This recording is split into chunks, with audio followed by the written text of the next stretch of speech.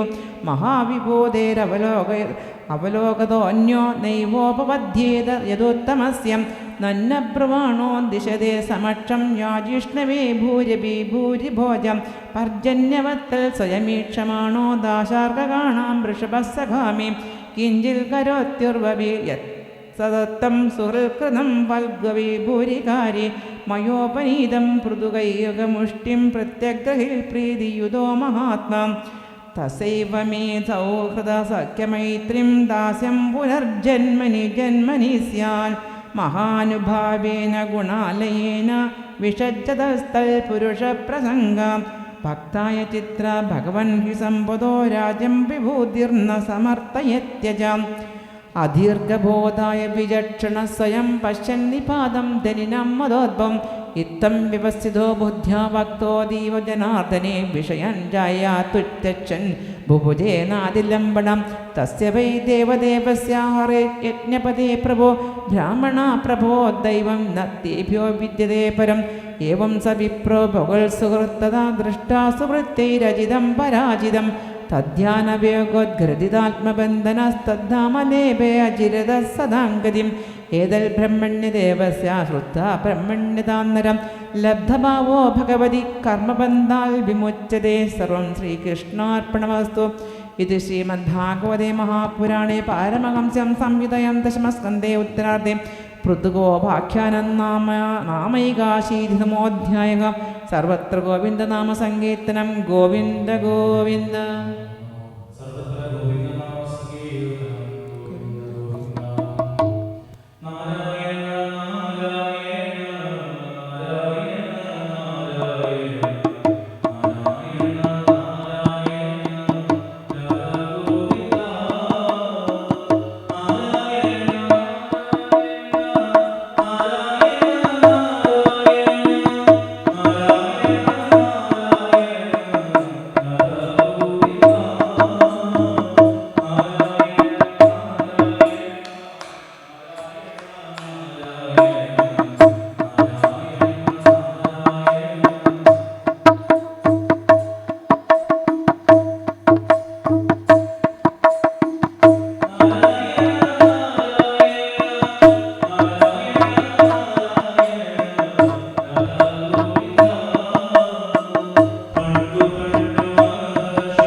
പ്രഭാഷണത്തിന്, അതായത് ഇപ്പോൾ കണ്ടത് കുചേലോപാഖ്യാനമാണ് കണ്ടത്. ഇതിനൊരു ആവിഷ്കാരം ഇവിടെ നമ്മൾ നടത്താൻ പോകുന്നുണ്ട്. പ്രഭാഷണത്തിന് ശേഷം ഒരു 12:45 1 മണിയോട് കൂടി ആവിഷ്കാരം ഇവിടെ നടത്തും. ഞങ്ങൾ പെട്ടെന്ന് തട്ടിക്കൂട്ടിയ സംഭവമാണ്. ഇപ്പോൾ ഇപ്പോൾ കുറച്ച് മുമ്പാണ് നന്ദൽജി അതെല്ലാം ഇപ്പോൾ ഏർപ്പാട് ചെയ്തിട്ടുണ്ട്. നേരത്തെ പ്ലാൻ ചെയ്യുന്നത് വൈകുന്നേരം കഥകളി ഉള്ളത് കാരണം അത് മതിയെന്ന് വിചാരിച്ചു. എങ്കിലും ഇത് നമ്മൾ വായിക്കുന്ന സമയത്ത് തന്നെ ഒരു ആവിഷ്കാരം ചെയ്യുമ്പോൾ അതിനൊരു എഫക്റ്റ് വേറെയാണ്. അപ്പോൾ അതുകൊണ്ട് ശരി പെട്ടെന്നുള്ളൊരു ഇതാണ് അത്. കുറച്ച് പ്രഭാഷണം കഴിഞ്ഞിട്ട് ശേഷമാണ് കുചേലൻ്റെ ആ ഭാഗമൊക്കെ വായിച്ചതിന് ശേഷം നമുക്കവിടെ ആവിഷ്കരിക്കും. അപ്പം നമ്മളവിടെ എത്തിയിട്ടില്ല. നമ്മൾ നിൽക്കുന്നത് പൗണ്ഡ്രക വാസുദേവൻ എന്നൊരു രാജാവ്. പൗണ്ഡ്രക വാസുദേവൻ കുരുഷാധിപതി, കുരുഷം എന്നുള്ള രാജ്യത്തിൻ്റെ അധിപതിയാണ്. ഇദ്ദേഹത്തിൻ്റെ പേര് പൗണ്ഡ്രക വാസുദേവൻ എന്നാണ്. ഇദ്ദേഹത്തിനോട് ആരോ പറഞ്ഞു കൊടുത്തു, അങ്ങാണ് യഥാർത്ഥ വാസുദേവൻ, ദ്വാരകയിലിരിക്കുന്ന വാസുദേവൻ ഡ്യൂപ്ലിക്കേറ്റ് എന്ന് പറഞ്ഞു കൊടുത്തു. ഇദ്ദേഹം അതങ്ങനെ ഉറച്ച് വിശ്വസിച്ചു. അന്ന് തൊട്ട് അദ്ദേഹം പറയുന്നത് ഞാനാണ് വാസുദേവൻ എന്ന് അദ്ദേഹം പറഞ്ഞു നടക്കാൻ തുടങ്ങി. വാസുദേവൻ എന്ന് വെച്ചാൽ കുറേ ചിഹ്നങ്ങളൊക്കെ ഉണ്ടല്ലോ. അദ്ദേഹം ഞാൻ ചെയ്തു 2 എക്സ്ട്രാ മരത്തുകൊണ്ട് 2 കൈ പിടിപ്പിച്ചു, 2 മരത്തിൻ്റെ 2 കൈ പിടിപ്പിച്ച് വെച്ചു. ഇനി വേണമല്ലോ ശംഖും ചക്രമൊക്കെ എല്ലാം വാങ്ങിച്ചു വെച്ചിട്ട് ചക്രത്തിന് ഒരു സാധനം ഒപ്പിച്ച് വെച്ചു. ചക്രം കിട്ടിയില്ല, പക്ഷേ ഒരു ശംഖൊക്കെ കയ്യിൽ വെച്ചു, ഒരു കയ്യിൽ ശംഖ്, അങ്ങനെയൊക്കെ എല്ലാം ഗതയൊക്കെ പിടിച്ചു. ഈ ശ്രീവത്സം എന്നൊരു മറുകുണ്ടല്ലോ, അതിനെന്ത് ചെയ്യുക, ഭഗവാൻ അങ്ങനത്തെ മറുകുണ്ടല്ലോ, ആദ്യം പൊള്ളിച്ച് ഇതൊക്കെ എടുത്ത് നെഞ്ചിലൊരു പൊള്ളി പാടുണ്ടാക്കി. ഇതാണ് ശ്രീവത്സം മറുക്. ഭഗവാനെ പോലെ മഞ്ഞ വസ്ത്രവും മയിൽപ്പീലിയൊക്കെ വെച്ച് എല്ലാവരോടും പറഞ്ഞിരുന്നു ഞാനാണ് വാസുദേവൻ. ആ ദ്വാരകയിലുള്ള വാസുദേവൻ ശരിയല്ല. ഒരു ദിവസം ഭഗവാന്റെ സ്വധർമ്മ എന്നുള്ള രാജസഭയിലും എല്ലാവരുമായിട്ട് ചർച്ചയിലിരിക്കുന്ന സമയത്ത് ഒരു ദൂതൻ, പൗണ്ഡ്രക വാസുദേവനായിരുന്നു, ഒരു ദൂതൻ അവിടെ വന്നിട്ട് പറഞ്ഞു, ഞങ്ങളുടെ രാജാവായ വാസുദേവൻ ഒരു ദൂത് അയച്ചിട്ടുണ്ട്, ഒരു സന്ദേശം അയച്ചിട്ടുണ്ട്. ശരി, വായിക്കൂ, കേൾക്കട്ടെ. വാസുദേവോ അവതീർണമേക ഏവ ന ചാപര ഭൂതാനാം അനുകമ്പാർത്ഥം ത്വം തു മിഥ്യാഭിതാം ത്യജ. അതായത് വാസുദേവൻ എന്നുള്ള ഞങ്ങളുടെ രാജാവ് ആണ് യഥാർത്ഥ വാസുദേവൻ. അങ്ങ് അതുകൊണ്ട് എന്ത് ചെയ്യണം, ഈ വേഷം കെട്ടലൊക്കെ ഒന്ന് മാറ്റണം. ആരോട് പറയാണ്? ദ്വാരകൃഷ്ണനോട് പറയാണ്, ഈ വേഷം കെട്ടലൊക്കെ ഒന്ന്, ഇതൊക്കെ മിഥ്യയാണ്, ഇല്ലാത്തത് ഉണ്ടാക്കി വെച്ചിരിക്കണം, അതൊക്കെ മാറ്റണം. യാനി ത്വമച്ഛസ്ഥാനി മൗഢ്യാത് വിഭക്ഷി സാധ്യതാം തെക്തേഹി മാം ത്വാം ശരണം നോച്ചേ ദേഹി മമാഹു. പറഞ്ഞു, എൻ്റെ രാജാവ് പറയാണ്, ഈ ചിഹ്നങ്ങളെല്ലാം ഉപേക്ഷിച്ചിട്ട് ഇവിടുന്ന് ഓടിപ്പോയിക്കോ, അതല്ലെന്നുണ്ടെങ്കിൽ യുദ്ധത്തിന് തയ്യാറാവൂ എന്നാണ് പറയുന്നത് ദൂതന്മാർ. ഭഗവാൻ അത് കേട്ട് ചിരിച്ചു. സഭയിൽ എല്ലാവരും ചിരിച്ചു. ഭഗവാൻ പറഞ്ഞു, എന്തായാലും ചിഹ്നമൊന്നും ഉപേക്ഷിക്കാൻ തീരുമാനിച്ചിട്ടില്ല, ഒരു കാര്യം ചെയ്യും, യുദ്ധത്തിന് തയ്യാറായിക്കോളൂ, ഞാൻ ഉടനെ എത്തുന്നതാണെന്ന് പോയി അറിയിക്കൂ എന്ന് ഭഗവാൻ യുദ്ധത്തിനുള്ള അതാണ് പറഞ്ഞയക്കുന്നത്. എന്തായാലും അവിടെ പോയി പറഞ്ഞു, ദൂതൻ അവിടെ പോയി അറിയിച്ചു യുദ്ധത്തിനാണ് വാസുദേവൻ വരുന്നതെന്ന്. അത് കേട്ടപ്പോൾ ശരിക്കും പറഞ്ഞ് പൗണ്ഡ്രകസിന് ഭയമായി. ഭഗവാനോട് എങ്ങനെ എതിർക്കുന്നത്, യഥാർത്ഥ ഭഗവാൻ അതാണെന്ന് അറിയാം, ഞാനാണ് ഡ്യൂപ്ലിക്കേറ്റ് എന്നുള്ള അറിയാം. പക്ഷേ 2 അക്ഷോണിപ്പിഴ തനിക്ക് മാത്രമായിട്ട് പറ്റില്ല എന്ന് വിചാരിച്ചിട്ട് കാശി രാജാവിനെ കൂടെ കൂട്ടുപിടിച്ചു. കാശി രാജാവിനെയും യുദ്ധത്തിന് ഭഗവാൻ കൃഷ്ണൻ വരുന്നുണ്ട്, അതുകൊണ്ട് ഇവർക്ക് 2 അക്ഷോണിപ്പടയേ ഉള്ളൂ. 3 അക്ഷോണിപ്പടയുണ്ട് ആർക്ക്? കാശി രാജാവൻ. അതിനെ കൂട്ടി യുദ്ധത്തിനൊക്കെ തയ്യാറായി പൗണ്ഡ്രക വാസുദേവൻ. ഭഗവാൻ തൻ്റെ ഒരേ ഒരു അക്ഷോണിപ്പടയാണ് ഭഗവാൻ പോകുന്നത്. ഭഗവാനോട് നോക്കിയപ്പോൾ ഭഗവാൻ ചിരി വന്നു. അത്രയും നല്ല രസം. ഒരു വേഷം കെട്ടി നിൽക്കില്ല ഒരാളിങ്ങനെ, ഞാനാണ് പൗണ്ഡ്രക വാസുദേവൻ എന്നുള്ള ആ ഭഗവാന്റെ വേഷങ്ങളെല്ലാം, ഗോപിക്കുറിയും ഭഗവാന്റെ മഞ്ഞ പട്ട് വസ്ത്രവും ഇതെല്ലാം വെച്ച് വേഷം കെട്ടി ഇങ്ങനെ നിൽക്കുകയാണ്. അത് കണ്ടപ്പോൾ തന്നെ ചിരി വന്നു ഭഗവാന്. അങ്ങനെ യുദ്ധം ചെറുതായിട്ടൊക്കെ നടന്നു. യുദ്ധം കഴിഞ്ഞിട്ട് ഭഗവാൻ പറഞ്ഞു, നിങ്ങൾക്ക് ഒന്നിൻ്റെ കുറവുണ്ട്, അത് ഞാനങ്ങ് തന്നേക്കാം. എന്തിൻ്റെ? ആ സുദർശന ചക്രത്തിൻ്റെ. ഭഗവാൻ സുദർശന ചക്രം എടുത്ത് കൊടുത്തു, എന്നാൽ പിടിച്ചോളൂ എന്ന് പറഞ്ഞു. അദ്ദേഹത്തിൻ്റെ കഴുത്ത് പോയി, പൗണ്ഡ്രക വാസുദേവൻ്റെ കഴുത്തങ്ങ് പോയി ആ സുദർശന ചക്രം കൊണ്ട്. എന്നിട്ട് എല്ലാവരും കാണുക ഒരു ദിവ്യജ്യോതി ഭഗവാനിലേക്ക് പോയി അത്രേ. അതെന്തേ അങ്ങനെ? ഈ പൗണ്ഡ്രക വാസൻ ഞാനാണ് വാസുദേവനെന്ന് താതാത്മ്യം പ്രാപിച്ചുകൊണ്ട് എപ്പോഴും ഭഗവാനെ സ്മരിച്ചുകൊണ്ടേയിരുന്നു. എപ്പോഴും ഞാനാണ് വാസുദേവൻ എന്നുള്ള രീതിയിൽ അങ്ങനെ ഭഗവാനെ സദാ സ്മരിച്ചത് കാരണമാണ് അദ്ദേഹത്തിന് അങ്ങനെ ഭഗവാനുമായിട്ട് ചേരാനുള്ള ഒരു ഇത് കിട്ടിയത്. അടുത്തത് കാണുന്നത് നമ്മൾ നാരദൻ ഒരു നാരദ ഒരിക്കൽ വിചാരിച്ചു, ഈ ഭഗവാൻ 16,008 ഭാര്യമാരുമായിട്ട് കുടുംബം നടത്തുന്നുണ്ടല്ലോ, ഒന്ന് കാണണം, ഗാർഹസ്ഥ്യ ജീവിതം എങ്ങനെയായിരിക്കും അതിൻ്റെ ഒരു രസം അന്ന് കാണാനുള്ളൊരു ആഗ്രഹം വന്നു നമ്മുടെ നാരദർക്ക്. നാരദ അങ്ങനെ ഭൂമിയിൽ വന്ന് നേരെ ദ്വാരകയിൽ പോവുകയാണ്. ആദ്യം പോകുന്നത് രുക്മിണിയുടെ കൊട്ടാരമാണ് ആദ്യമുള്ളത്. രുക്മിണിയുടെ വസതിയിലേക്ക് പോകണം. അവിടെ ചെന്നുടനെ നാരദൻ അവിടെ ചെന്നുടനെ കൃഷ്ണൻ ചാടിയ കൃഷ്ണനും രുക്മിണിയും കൂടെ സംസാരിച്ചുകൊണ്ടിരിക്കുകയായിരുന്നു. നാരദനെ കണ്ടതും ഭഗവാൻ പെട്ടെന്ന് ഉത്സാഹത്തോടെ വേണ്ടത്, വരൂ വരൂ വരൂ നാരദനെ, വരൂ വരൂ, എന്തൊക്കെയാണ് വിശേഷം, ഇതിനാണ് വന്നിരിക്കുന്നത്, വരൂ ഇരിക്കും. അങ്ങനെ ഭൂഷണനെ കാലൊക്കെ കഴുകി ഭഗവാൻ ആദരിച്ചു, അത് വേണ്ടുന്ന പോലൊക്കെ സൽക്കരിച്ചു. ഇല്ല കൃഷ്ണ, വെറുതെ ഇങ്ങനെ ഒന്ന് ചുറ്റിക്കറങ്ങാൻ വേണ്ടി വന്നതാ, എല്ലായിടും ഒന്ന് പോകാം എന്ന് ഉദ്ദേശിച്ച് വന്നതാ. അങ്ങനെ ഭഗവാന്റെ അവിടുത്തെ ഉപചാരങ്ങളൊക്കെ നാരദൻ സ്വീകരിച്ചുകൊണ്ട് നാരദൻ അവിടെ നിന്ന് ഇറങ്ങി. എന്നിട്ട് നേരെ പോയത് സത്യഭാമയുടെ വീട്ടിലേക്ക്. അവിടെ ചെല്ലുമ്പോൾ എന്താ, അവർ രണ്ടുപേരും പകിട കളിക്കാം, സത്യഭാമയും കൃഷ്ണനും കൂടെ പകിട കളിക്കാം. കൃഷ്ണൻ അപ്പോഴത്തെ വരൂ വരൂ വരൂ നാരദരെ, വരൂ വരൂ, ഇരിക്കും ഇരിക്കും ഇരിക്കും, വരൂ എന്ന് എന്തൊക്കെയാണ് വിശേഷം, എപ്പോഴാണ് പുറപ്പെട്ടത്, വന്നത്, അങ്ങനെ വിശേഷങ്ങൾ ചോദിക്കാൻ തുടങ്ങി. അവിടുന്ന് വീണ്ടും ജാമ്പവതിയുടെ വീട്ടിലേക്കാണ് നാരദർ പോയത്. അവിടെ ചെന്നപ്പം ഭഗവാൻ കുട്ടികളെ കളിപ്പിച്ചുകൊണ്ടിരിക്കുക, കളിപ്പിച്ചുകൊണ്ടിരിക്കുകയാണ്. ഇതേപോലെ നാരദനെ കണ്ടതും ഇതേ ചോദ്യം പറഞ്ഞു, ഒരു നാരദനെ ഇപ്പോൾ വന്നിട്ടേ ഉള്ളോ, ഇരിക്കൂ, സുഖമാണോ, ഇതാന്നൊക്കെ ശരി ആദ്യം കണ്ടതുപോലെ അന്വേഷിച്ച. പിന്നെ കാളിന്തി ഇങ്ങനെ ഓരോരുത്തരുടെ വീട്ടിലും പോകുമ്പം, ഓരോരുത്തർ ഗൃഹങ്ങളിലും പോകുമ്പം ഭഗവാൻ ഓരോരോ കർമ്മങ്ങൾ മുഴുകിയിരിക്കും, ഓരോ കൃത്യങ്ങൾ. ചിലടത്തു നിന്നും കുതിരയെ കുളിപ്പിച്ചുകൊണ്ടിരിക്കും. ഒരിടത്ത് ചെന്നപ്പം ഒരു ധ്യാനത്തിലായിരുന്നു. മറ്റൊരിടത്ത് ചെന്നപ്പോൾ ശരി ഭഗവാൻ ശാസ്ത്ര പഠനം നടത്തിക്കൊണ്ടിരിക്കുകയായിരുന്നു. ഇങ്ങനെ ഓരോരോ കർമ്മങ്ങളിൽ ഓരോരോ കൃത്യങ്ങൾ ഏർപ്പെട്ടുകൊണ്ടിരിക്കുന്ന ഭഗവാനെയാണ് നാരദന് കാണാൻ സാധിച്ചത്. അപ്പോൾ നാരദൻ അവിടെ കണ്ട നാരദനല്ല, കൃഷ്ണനല്ല ഇവിടെ കാണുന്നു. അതുകൊണ്ട് തന്നെ ഓരോരുത്തർ ചെല്ലുമ്പോൾ കൃഷ്ണൻ പുതിയ കൃഷ്ണനാണ് ചോദിച്ചുകൊണ്ടിരിക്കുന്നത്. നാരദർക്ക് കുറേ ആയപ്പോഴത്തേക്ക് മതിയായി, ഇതെന്താന്ന്, എവിടെ ചെല്ലുമ്പോഴും കൃഷ്ണനുണ്ട്, എല്ലായിടത്തും കൃഷ്ണനുണ്ട്, എല്ലായിടത്തും കൃഷ്ണൻ, എല്ലാ ഗ്രഹങ്ങളിലും കൃഷ്ണനുണ്ട്. അപ്പോൾ ഭഗവാന്റെ ആ ലീല മനസ്സിലായി. ഭഗവാൻ 16,008 ഭാര്യമാരുടെ കൂടെ ഒരു കൃഷ്ണനല്ല, 16,008 കൃഷ്ണന്മാരായിട്ടാണ് ഭഗവാൻ തന്നെയാണല്ലോ എല്ലാം. അപ്പോൾ ഭഗവാൻ എത്ര വേണമെങ്കിലും എടുക്കാം. അങ്ങനെയാണ് ഗൃഹസ്ഥാശ്രമം നടത്തിക്കൊണ്ടിരിക്കുന്നത് എന്ന് മനസ്സിലായി. അവസാനം മധ്യമായിട്ട് പറഞ്ഞു, കൃഷ്ണ, അങ്ങേപോലൊരു വലിയ ഗൃഹസ്ഥാശ്രമിയെ ഞാൻ കണ്ടിട്ടേ ഇല്ല. നമുക്കൊക്കെ എന്താ ഒരു ഗൃഹം, ഒരു ഭർത്താവ്, 2 മക്കൾ അല്ലേ, ഇത്രയേ ഉള്ളൂ. ഇതെന്താ കഥ? 16,000 പിന്നെ നേരത്തെ കണക്ക് പറഞ്ഞു ഓർമ്മയുണ്ടോ?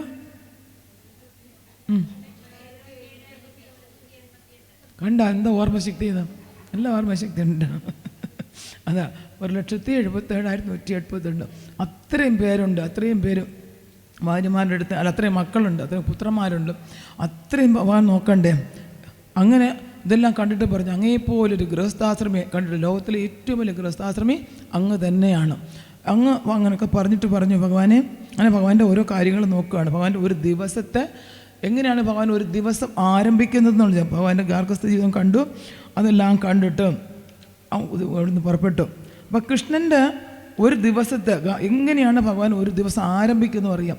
ബ്രാഹ്മേ മുഹൂർത്ത ഉദ്ധായ വാര്യുപസ്പർശ മാധവ ദദ്യോ പ്രസന്നകർണ ആത്മാനം തമസപ്പരം. ഭഗവാൻ ബ്രാഹ്മ മുഹൂർത്തത്തിൽ ഉണരുമത്രേ. നമ്മളെല്ലാം ഭഗവാൻ വേണ്ടിയിട്ടാണ് ബ്രാഹ്മ മുഹൂർത്തം. ഭഗവാൻ ആർക്ക് വേണ്ടി എണീക്കണം? അപ്പോൾ രാവിലെ അല്ലേ, കുറച്ചുകൂടെ കുറച്ച് ഉറങ്ങിക്കൂടായിരുന്നല്ലേ. ഭഗവാൻ പക്ഷെ ബ്രാഹ്മ മുഹൂർത്തത്തിലാണ് ഉണരുന്നത്. ഉണർന്നിട്ട് എന്താ ആദ്യം ചെയ്യുന്നത്? ബ്രാഹ്മേ മുഹൂർത്ത ഉദ്ധായ വാര്യുപസ്പർശ മാധവ. സ്നാനം ചെയ്യുന്നെന്ന് പറഞ്ഞിട്ടില്ല. വാര്യുപസ്പർശം കയ്യും കാലും എല്ലാം കഴിയുമെന്നാണ് പറഞ്ഞത്. അതെന്തായിരിക്കും? ആള് നോർത്ത് ഇന്ത്യൻ അല്ലേ, ഇവിടെ തണുപ്പ് ദിവസമുണ്ടായിരിക്കും, അതുകൊണ്ട് കുളിക്കാൻ പറ്റുന്നുണ്ടായിരിക്കും, കയ്യും കാലും ഒക്കെ കഴിയതില്ലേ. വാര്യുപസ്പർശം ദദ്യു പ്രസന്നകരണ, കൈകാലമൊക്കെ കഴുകി ദദ്യു പ്രസന്നകരണ ആത്മാനം തമസപ്പരം. ധ്യാനത്തിലിരിക്കും അത്രേ. ആരെയാണ് ഭഗവാൻ ധ്യാനം ചെയ്യുന്നത്? നമ്മളൊക്കെ ഭഗവാനെയാണ് ധ്യാനം ചെയ്യുന്നത്. ഭഗവാൻ ആരെ ധ്യാനം ചെയ്യും?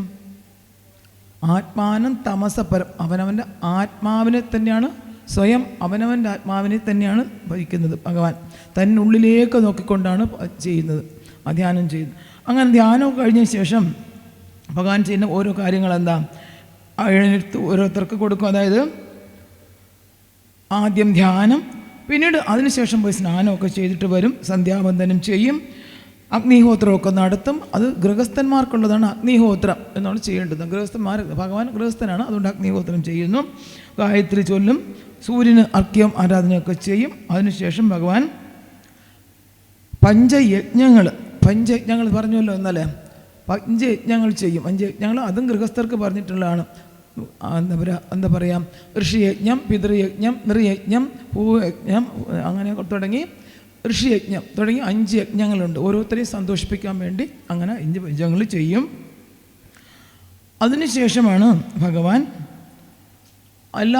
ഭഗവാനെ കാണാൻ വേണ്ടി വളരെയധികം പേര് വന്നിട്ട് നിൽപ്പുണ്ടായിരിക്കും. ഭഗവാനോട് ഓരോരോ കാര്യങ്ങൾ ചോദിക്കാൻ വേണ്ടി ഭഗവാൻ അവരെ എല്ലാവരെയും കാണും. ഭഗവാൻ കുളിച്ചതെല്ലാം കഴിഞ്ഞതിന് ശേഷം ഭഗവാൻ ചെയ്തും ആദ്യം പശുക്കൾക്കാണത്രേ ഭക്ഷണം കൊടുക്കുക. പശുക്കളെ അതെല്ലാം സാധാരണ പശുക്കളിലെല്ലാം സ്വർണം കിട്ടി കൊമ്പുള്ള പശുക്കളൊക്കെയാണ്. അവരെല്ലാം നോക്കി അതിനെല്ലാം കണ്ട് പശുബന്ധനമൊക്കെ ചെയ്തതിന് ശേഷമാണ് വന്ന് ഭഗവാനെ കാത്തിരിക്കുന്ന എല്ലാവരുടെയും സങ്കടങ്ങൾ കേൾക്കും. ഭഗവാൻ എല്ലാവരോടും വന്ന് അവരുടെ ആവശ്യങ്ങളും സങ്കടങ്ങളും ചോദിക്കും. അതിനുശേഷം ഭഗവാൻ ചെയ്യുന്നത് എന്താണ്? അതിനുശേഷം ഭഗവാനാണ് പിന്നെ സ്വന്തമായിട്ടാണ് അലങ്കരിക്കുന്നത്. വേറെ ആരും പ്രത്യേകിച്ച് മേക്കപ്പ് ആനോ കോസ്റ്റ്യൂമറോ ഒന്നുമില്ല. ഭഗവാൻ തന്നെത്താനെയാണ് ചെയ്യുന്നതെല്ലാം. അങ്ങനെ തനിയെ എല്ലാം നല്ല വേഷം കെട്ടി ഭഗവാൻ എല്ലാം ചെയ്തതിന് ശേഷം എല്ലാവർക്കും, അതായത് മഹർഷിമാരെ പോലുള്ള ആൾക്കാരൊക്കെ വന്നിരിക്കും, അവരെയൊക്കെ വന്ദിക്കും. ആരെയൊക്കെ വന്ദിക്കണമോ അവരെയെല്ലാം വന്ദിക്കും. ആരൊക്കെ ചെറിയവരുണ്ടോ അവരെയൊക്കെ അനുഗ്രഹിക്കും. ഇതെല്ലാം ചെയ്തതിന് ശേഷമാണ് അത്രേ ഭക്ഷണത്തിന്, അത് പ്രഭാത ഭക്ഷണത്തിന് ഭഗവാൻ പോകുന്നു. അതും ഭഗവാൻ ഇങ്ങനെ ചെയ്യുന്ന എല്ലാവർക്കും കൊടുക്കും അത്രേ. എല്ലാം കൊടുത്തതിന് ശേഷം പത്നിമാർക്കൂടെ കൊടുത്തതിന് ശേഷമാണ് അത്രേ ഭഗവാൻ പ്രഭാത ഭക്ഷണം കഴിക്കുന്നത്. അങ്ങനെയാണ് ഭഗവാന്റെ ശീലം, അങ്ങനെയാണ് ചെയ്യുന്നത്. അങ്ങനെ അതെല്ലാം കഴിഞ്ഞിട്ട് വരുമ്പോഴത്തേക്ക് എല്ലാം കഴിഞ്ഞ് ഭഗവാനും പ്രഭാത ഭക്ഷണം കഴിച്ച് വരുമ്പോൾ ദാരുകൻ തേരുമായിട്ട് വന്ന് നിൽപ്പുണ്ടായിരിക്കും. അത് സഭയിലേക്ക് പോകാനായിട്ട്. ആ സഭയിലേക്ക് പോകാൻ വേണ്ടി നിൽക്കുന്ന സമയത്ത് സുധർമ്മ എന്നുള്ള ഭഗവാന്റെ സഭ അവിടേക്കാണ്. അത് രാജ്യകാര്യങ്ങളെ പറ്റി ചർച്ച ചെയ്യാനുള്ള സഭയാണ് ഈ സുധർമ്മ. അവിടേക്ക് പോകാനായിട്ട് ആ ദാരുകൻ അവിടെയും നോക്കുക. ഭഗവാൻ ദാരുകനെ വന്നിച്ച് ദാരുകനോട് കുശലം ചോദിച്ചാൽ മാത്രമേ ആ തേരിൽ കയറുന്നത്. സാധാരണ നമ്മളൊക്കെ ഡ്രൈവറെ അങ്ങനെ മതിക്കാറുണ്ടോ? ഡ്രൈവർ വാസ്തവത്തിൽ ഡ്രൈവറെ മതിക്കണ്ടേ? ഉണ്ട്. കാരണം നമ്മുടെ ജീവൻ അങ്ങാരുടെ ആ ഡ്രൈവറുടെ കയ്യിൽ അങ്ങർക്ക് വേണമെങ്കിൽ നമ്മളെ എവിടെയെങ്കിലും കൊണ്ട് ഇടിച്ച് വീഴ്ത്താം അല്ലേ? അപ്പോൾ അവരെ ഒരു മനുഷ്യനായിട്ട് പലപ്പോഴും നമ്മൾ മനുഷ്യനായിട്ട് പോലും കണക്കാറില്ല. കയറിയിരുന്ന വണ്ടി വിടും നമ്മൾ പറയും. പക്ഷേ പറയുകയാണ്, കൃഷ്ണൻ കാണിച്ചു തരികയാണ്. അതൊരു ജോലിയാണ്. ആ ജോലിക്ക് ഏതൊരു കർമ്മത്തിനും നമ്മൾ മതിക്കണം. ഏതൊരു കർമ്മത്തെ, ഏതൊരു ജോലിയും, ഏതൊരു ഇത് ചെയ്യണം. അതാണ് ഭഗവാൻ കാണിച്ചു തരുന്നത്. അദ്ദേഹത്തെ കൈകൂപ്പിക്കൊണ്ടാണ് ഭഗവാൻ തേരിലേക്ക് കയറുന്നത് തന്നെ. കൈകൂപ്പി വണങ്ങി കുശലം ചോദിച്ചിട്ടാണ് ഭഗവാൻ. കൂടെ എപ്പോഴും സാത്വികി ഉണ്ടാവും. സാത്വികി എന്നൊരു ഭഗവാന്റെ കൂടെ എപ്പോഴും ഉള്ള സാത്വികയുണ്ട്. 2 പേരും കൊടുത്ത് കയറും. ഉദ്ധവരും കാണും ചില നേരത്തിൽ. അങ്ങനെയാണ് ഭഗവാൻ കയറുന്ന ട്രെയിനല്ല, തേരിൽ. അന്ന് ട്രെയിൻ കണ്ടുപിടിച്ചിട്ടില്ലായിരുന്നു. ഉണ്ട്. എന്തായാലും അങ്ങനെ ഭഗവാൻ കയറി സഭയിൽ ചെന്ന് സഭ കാര്യങ്ങളെല്ലാം നോക്കിക്കൊണ്ടിരിക്കും. അങ്ങനെ ഒരു ദിവസം സഭയിൽ ഭഗവാൻ ഇരിക്കുന്ന സമയത്താണത്രേ ഒരു ദൂതൻ എവിടെ നിന്നാണ് വന്ന്? മഗധ രാജ്യത്തിൽ നിന്നും ഒരു ദൂതൻ അവിടേക്ക് വന്നു. സുധർമ്മ സഭയിലേക്ക് വന്നു. എല്ലാവരുടെയും മധ്യത്തിൽ എന്താണ് ചോദിച്ചപ്പോൾ എന്താ? മഗധ രാജാവായ ജരാസന്ധൻ 20,800 രാജാക്കന്മാരെ അവിടെ കാരാഗൃഹത്തിൽ അടച്ചിട്ടിട്ടുണ്ട്. വരുന്ന ഏതോ ഒരു യാഗത്തിന് അവരെ ബലി കൊടുക്കാനാണ് ഉദ്ദേശം. അതിനു വേണ്ടിയാണ് അടച്ചിട്ടിരിക്കുന്നത്.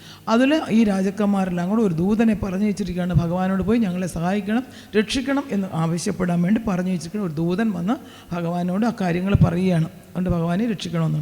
ഈ ദൂതനിത് പറഞ്ഞുകൊണ്ടിരിക്കുന്ന അതേ സമയത്ത് തന്നെ ആരവിടെ വരും? നാരദർ വരും. നാരദർ എന്തിനാണ് വന്നത്? നാരദർ വന്ന് ഭഗവാനോട് പറഞ്ഞു, ഭഗവാനെ, യുധിഷ്ഠിര രാജാവ് ഒരു രാജസൂയ യാഗം നടത്താൻ ഉദ്ദേശിക്കുന്നുണ്ട്. ഈ രാജസൂയയാഗം നടത്താൻ സാധാരണ വലിയ ചക്രവർത്തിമാരാണ് രാജസൂയയാഗം നടത്തുക.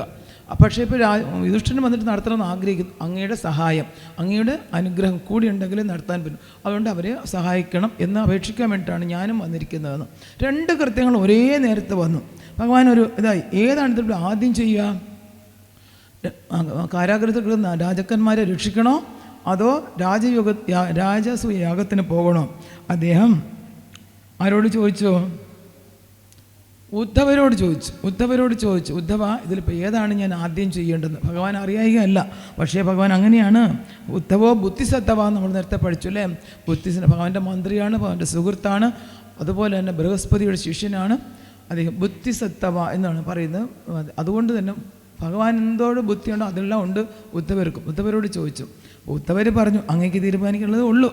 എന്നാൽ എന്നോട് ചോദിച്ച സ്ഥിതിക്ക് ഞാൻ പറയാം. ഭഗവാനെ, രാജസൂയം എന്ന് പറയുന്നത് അറിയാമല്ലോ, ഇങ്ങനെ കുതിരയെ അഴിച്ചു വിട്ട് ഒരു അശ്വമേധം നടത്തി മറ്റു രാജാക്കന്മാരെ കീഴ്പ്പെടുത്തുന്നതാണ് രാജസൂയ യാഗത്തിൽ. അതായത് അശ്വമേധ യാഗം ചെയ്തിട്ടാണ് നടത്തുന്നത്. അപ്പോൾ അതുകൊണ്ട് അങ്ങനെ എങ്ങനെയാണെങ്കിലും രാജസൂയത്തിൽ നടക്കുമ്പോൾ ഈ മഗധ രാജ്യത്തിലും അയക്കേണ്ടി വരും. എന്തായാലും ജരാസന്ധൻ കീഴടങ്ങില്ല. അപ്പോൾ അവിടെ യുദ്ധം ആവശ്യം വരും. കീഴടങ്ങിയാൽ യുദ്ധമില്ല, അല്ലെങ്കിൽ യുദ്ധമുണ്ട്. അപ്പോൾ ഇതിന് ആ യുദ്ധത്തിൽ നമുക്ക് ജരാസന്ധനെ ഇല്ലാതാക്കാൻ പറ്റും. അതുകൊണ്ട് ആദ്യം അങ്ങ് രാജസ്വത്തിന് ഏറ്റുള്ളൂ. അതിനോടൊപ്പം തന്നെ ഓരോ രാജ്യങ്ങളെ കിടുമ്പോൾ ആ ജരാസന്ധനെ കീഴ്പ്പെടുത്താം, രാജാക്കന്മാരെ രക്ഷിക്കാം, അങ്ങനെ ചെയ്യാം എന്ന് പറഞ്ഞു. എല്ലാവർക്കും തൃപ്തിയായി. ആ ഒരു ഉത്തരം എല്ലാവർക്കും മറുപടി ഇഷ്ടമായി. പക്ഷേ ഉത്തവർ പറഞ്ഞു, ഭഗവാനെ അങ്ങനെയൊന്നും ജരാസന്ധനെ തോൽപ്പിക്കാൻ പറ്റില്ല. ജരാസന്ധൻ അത്രയ്ക്കും ഇതാണ്. അങ്ങ് ഒരു കാര്യം എന്ത് ചെയ്യണം, ഈ ജരാസന്ധൻ്റെ പ്രത്യേകത എന്ന് വെച്ചാൽ ജരാസന്ധൻ ബ്രാഹ്മണരെ വലിയ ഇഷ്ടമാണ്. എന്ത് ദാനം ചോദിച്ചാലും തരും. യുദ്ധത്തിന് പോയി കഴിഞ്ഞാൽ ജരാസന്ധനോട് ജയിക്കാൻ സാധിക്കില്ല, കാരണം അത്രയ്ക്കും ബലശാലിയാണ്. അതുകൊണ്ട് അങ്ങ് ഒരു കാര്യം ചെയ്യണം. മറ്റു രാജ്യത്തൊക്കെ ശരി, ഓരോരുത്തർ പോട്ടെ, എല്ലാവരും പോട്ടെ, ഇവിടേക്ക് കൃഷ്ണനും ഭീമനും അർജുനും കൂടി നിങ്ങൾ 3 പേരും കൂടെ, നിങ്ങൾ 3 പേരും കൂടി ചേർന്ന് ബ്രാഹ്മണ വേഷത്തിൽ അവിടെ പോവുക, യുദ്ധത്തെ ദാനമായിട്ട് ചോദിക്കുക, അത് ദാനം തരും, അങ്ങനെ വേഷം കിട്ടണം എന്നാണ് പറഞ്ഞത്. എന്തായാലും അങ്ങനെ തന്നെ ഉദ്ധവരുടെ വാക്കുകളൊക്കെ കേട്ട് രാജസൂയാഗത്തിന് വേണ്ടിയിട്ട് ഈ അശ്വമേധം നടത്താൻ വേണ്ടി ഓരോരുത്തരും നകുല സഹോദരന്മാരെ ഓരോ ദിക്കിൽ, മറ്റിവരൊക്കെ ഓരോരുത്തരും ഓരോ ദിക്കിൽ, കൃഷ്ണൻ ഒരു ദിക്കിലും എല്ലാം പോയി. കൃഷ്ണനും ഭീമനും അർജുനനും ചേർന്ന് മഗധയിലേക്ക് പോകാനായിട്ട് ആ ഭാഗത്തേക്കാണ് പോകുന്നത്. അപ്പോൾ ഈ പറഞ്ഞതുപോലെ തന്നെ രാജവേഷം കെട്ടിയിട്ടാണ് പോകുന്നത്. രാജാവിൻ്റെ വേഷം കെട്ടി, അല്ല ബ്രാഹ്മണ വേഷം കെട്ടി അവിടേക്ക് പോവുകയാണ്. അവിടെ ഇങ്ങനെ ക്യൂ ആണ്, ബ്രാഹ്മണന്മാരിങ്ങനെ ക്യൂ നിൽക്കും. ജരാസന്ധൻ്റെ കയ്യിൽ നിന്നും ഓരോ കാര്യങ്ങൾ ചോദിക്കുന്നത് അങ്ങനെ കൊടുക്കും. ജരാസന്ധൻ എന്താണ് ആ ഒരു സ്വഭാവം കൊടുക്കുന്നതാണ്. അങ്ങനെ ഇവരും ക്യൂവിൽ നിന്നു, 3 പേരിൽ നിന്നും എല്ലാവർക്കും കൊടുത്ത് ഇവരുടെ ഊഴം വന്ന സമയത്ത് അവരവിടേക്ക് ചെന്നപ്പോൾ അവരോട് നോക്കിയപ്പോൾ 3 പേരെ കണ്ടിട്ട് സാധാരണ ബ്രാഹ്മണന്മാർ തോന്നിയില്ല. കാരണം എന്താ, എല്ലാം ഭീമൻ്റെ സൈസൊന്ന് ആലോചിച്ച് നോക്കും. അത്ര ഒരു ബ്രാഹ്മണന്മാരെന്തായാലും അങ്ങനല്ല, പാവം പടച്ചോറും ഇതൊക്കെ ഭക്ഷണം ഭഗവാന്റെ ഇതൊക്കെ കഴിച്ച് അവരങ്ങനെയൊന്നും അത്ര തടിയൊന്നും വയ്ക്കാൻ സാധ്യതയില്ല. പിന്നെ നോക്കി കണ്ടാലേ അറിയാം അവരൊക്കെ അവരല്ല എന്നുള്ള കാര്യം. സൂക്ഷിച്ച് നോക്കി, എന്താ നിങ്ങൾക്ക് വേണ്ടതെന്ന് ഞാൻ ചോദിച്ചു. അപ്പോഴാണ് പറഞ്ഞത്, ഞങ്ങൾക്ക് ഈ ഭക്ഷണം, വസ്ത്രം, അങ്ങനത്തെ സാധനം ഒന്നും വേണ്ട. ദേഹിമേ യുദ്ധം, ഞങ്ങൾക്ക് എന്ത് വേണം? യുദ്ധം തരും, ദ്വന്ദ്വയുദ്ധം തരാനാണ് ചോദിക്കുന്നത്. അത് കേട്ടപ്പോൾ തീർച്ചയായും ഇതെന്തായാലും ബ്രാഹ്മണന്മാരല്ല. ബ്രാഹ്മണനായിരുന്നെങ്കിൽ ഇങ്ങനെ യുദ്ധമൊന്നും ചോദിക്കുന്ന പ്രശ്നമില്ല, അവരങ്ങനെ ചെയ്യില്ല. യുദ്ധം നോ ഹി രാജേന്ദ്ര ദ്വന്ദ്വശോ ഇത് മന്യസ്യം യുദ്ധാർത്ഥിനോ മയം പ്രാപ്ത രാജന്യ നാന്ന ആകാംക്ഷ. ഞങ്ങൾ അന്നകാംക്ഷയുണ്ടായിട്ടുള്ള ബ്രാഹ്മണന്മാരല്ല, നമുക്ക് യുദ്ധമാണ് വേണ്ടുന്നത്. അപ്പോൾ നോക്കി, ഇപ്പോൾ മനസ്സിലായി നിങ്ങൾ ആരാ നിങ്ങളൊക്കെ ചോദിച്ച് സൂക്ഷിച്ച് നോക്കി. കൃഷ്ണനെ നോക്കിയിട്ട് എവിടെയോ കണ്ടിട്ടുണ്ടല്ലോ, എവിടെയോ ഈ മുഖം ഞാൻ കണ്ടിട്ടുണ്ട്. എന്നിട്ട് പെട്ടെന്ന് എൻ്റെ അടുക്ക് യുദ്ധം ചെയ്ത് 17 തവണ തോറ്റോടിയ ആളല്ലേ, 17 തവണ എന്നോട് തോറ്റിട്ടുണ്ട്.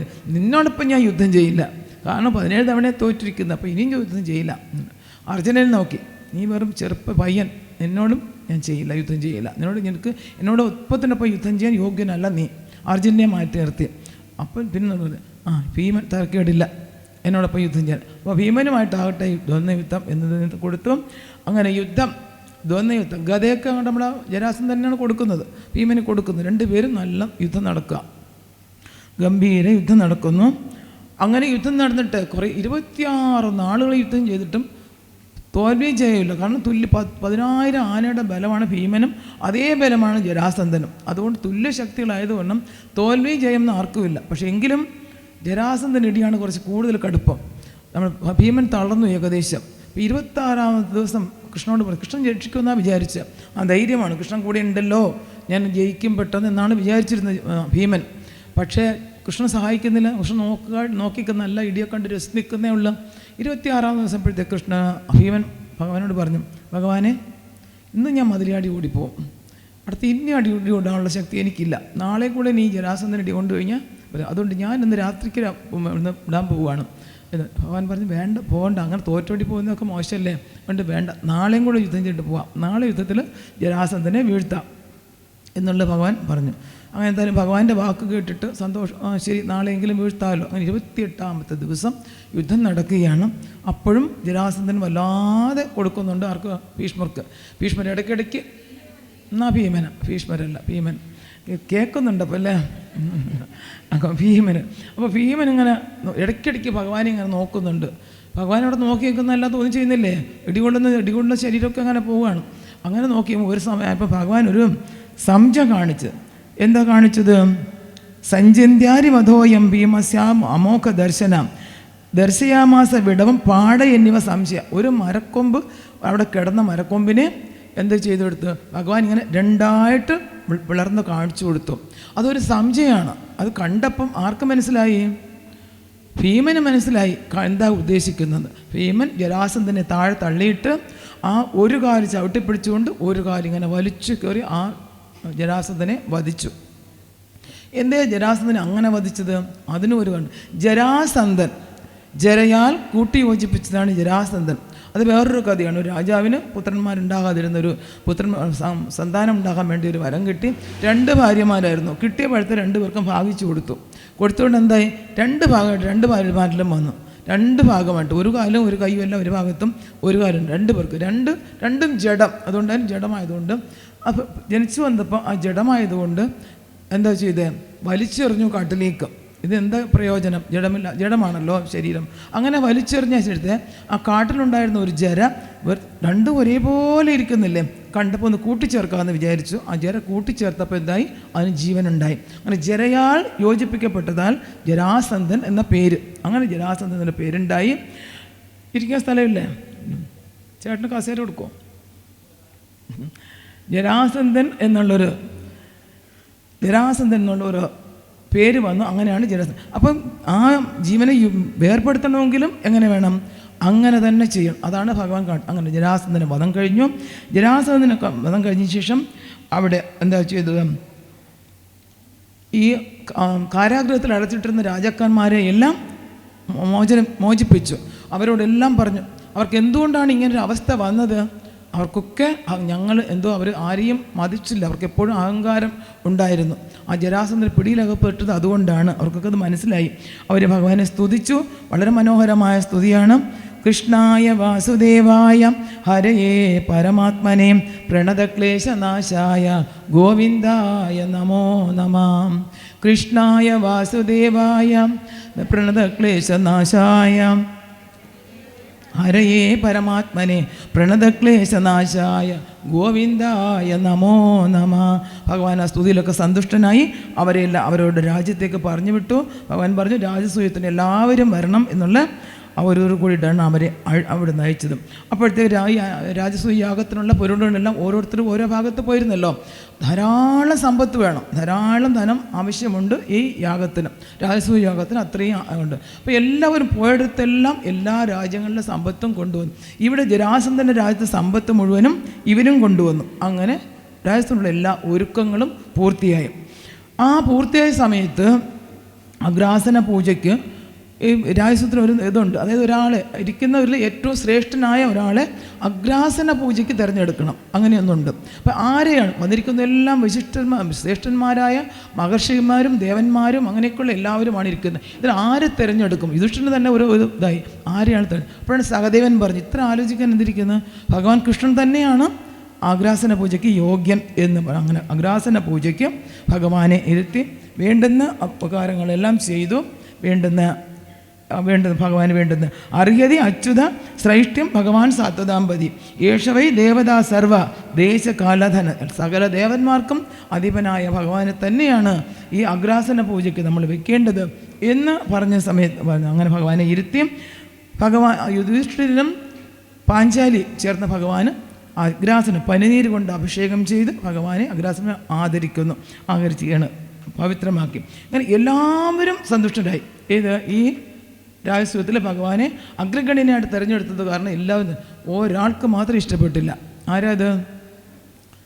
നമ്മുടെ ശിശുപാലന്, ചേതി രാജാവായ ശിശുപാലന് അത്ര ഇഷ്ടം. ശിശുപാലൻ അങ്ങോട്ട് പറയാൻ തുടങ്ങി, എന്ത് യോഗ്യതയാണ് നിങ്ങൾ ഈ കൃഷ്ണനിൽ കണ്ടത്? ഇങ്ങനെ അഗ്രാസനം എത്ര വലിയ വലിയ മഹത്തുക്കളാണ് ഇവിടെ ഇരിക്കുന്നത്.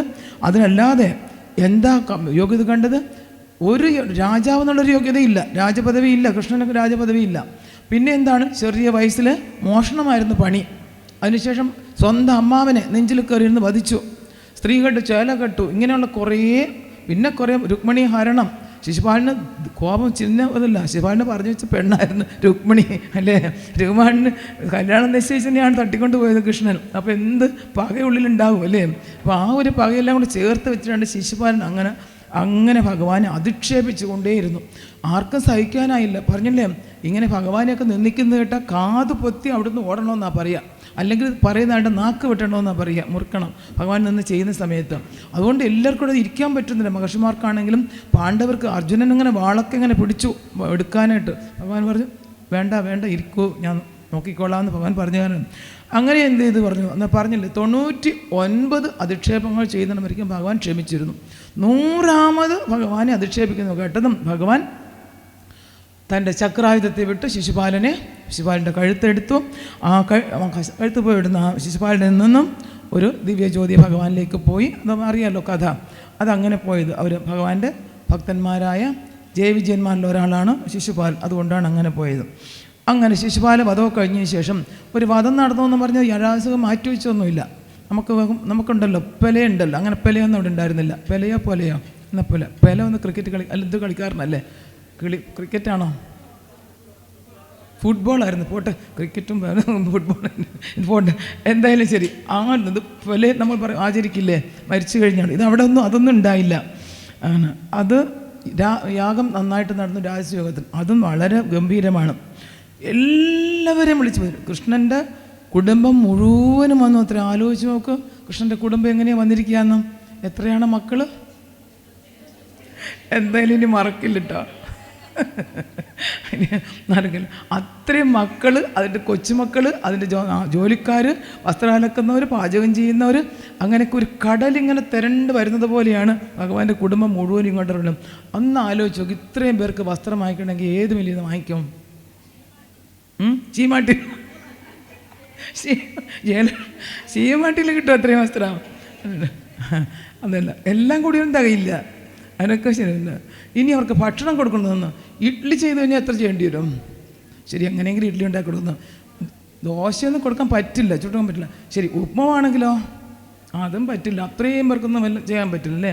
ആലോചിച്ച് നോക്കുക, അത്രയും ഒരു കുടുംബമാണ്. അങ്ങനെ എന്തായാലും ശരി, അത് കാണുന്ന ആരും ഒരു കൃഷ്ണൻ്റെ കുടുംബത്തെ മൊത്തമായിട്ട് പുറത്ത് കണ്ടിട്ടില്ല. പർച്ചേസിനൊന്നും അവൻ കൂട്ടിയിട്ടേ പോയിട്ടില്ല. ഒരു ഭാര്യമാർ ഇവിടെയും കൂട്ടിയിട്ട് പോയിട്ടില്ല. ഇപ്പോൾ ഇറങ്ങുകയാണ് എല്ലാവരും കൂടി. ഇങ്ങനെ കടൽ തിരണ്ട് വരുന്നുണ്ട്. എല്ലാവരും അവരുടെ വീടിൻ്റെ മട്ടിപ്പോൾ അവർ നോക്കുകയാണത്ര ഈ കാഴ്ച അവർ പോകുന്നത്. അങ്ങനെ അവരെല്ലാവരും ഇതിന് പോയിട്ടുണ്ട് രാജയോഗത്തിന്. കൗരവരെല്ലാവരും വന്നിട്ടുണ്ട്. ദുര്യോധനാദി കൗരവർ, ധൃതരാഷ്ട്രർ എല്ലാവരും വന്നിട്ടുണ്ട്. എല്ലായിടത്തുനിന്നും വിളിച്ചിട്ടുണ്ട് ഭഗവാൻ. എല്ലാവരെയും ക്ഷണിച്ചിരിക്കുന്നത്. അങ്ങനെ അത്രയും പേരും അവിടെ കൂടിയിരിക്കുന്നു. അപ്പോൾ ഓരോന്ന് ഏൽപ്പിച്ചിട്ടുണ്ട്. ഓരോ കാര്യങ്ങൾ ഭക്ഷണം പാചകം ആരെ ഏൽപ്പിച്ചു? അത്രേ ഭക്ഷണത്തിൻ്റെ വിഭാഗം പാചകം ചെയ്യാനല്ല, അത് കൈകാര്യം ചെയ്യാൻ ഭീമനെയാണ് അത്ര ഏൽപ്പിച്ചത്. അതെന്തേ? ഭീമനെ ഭക്ഷണം കഴിക്കുന്നവർക്ക് അതിൻ്റെ രുചി അറിയാൻ പറ്റുള്ളൂ അല്ലേ? നന്നായിട്ട് ഭക്ഷണം കഴിക്കുന്നവരാണ് ഭീമൻ. അപ്പോൾ ഭീമനെ അറിയാവുള്ളൂ നല്ല ഭക്ഷണത്തിൻ്റെ രുചി. അതുകൊണ്ടാണ് ഭീമനെ അത് ഏൽപ്പിച്ചത്.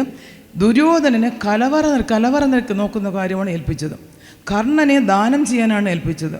കർണൻ ധാരാളം ദാനം ചെയ്യും. ഈ ദുര്യോധനനും കർണനും കൂടെ ഒരു ഒത്തുകളി ഉണ്ടായി. അതായത് ഇവിടെ ഒന്നും കിട്ടുന്നില്ല എന്ന് പരാതി ഉണ്ടാകണം. രാജസൂയാഗം അലങ്കോലമായി എന്ന് പറയിക്കണം. അതുകൊണ്ട് എന്ത് ചെയ്തു?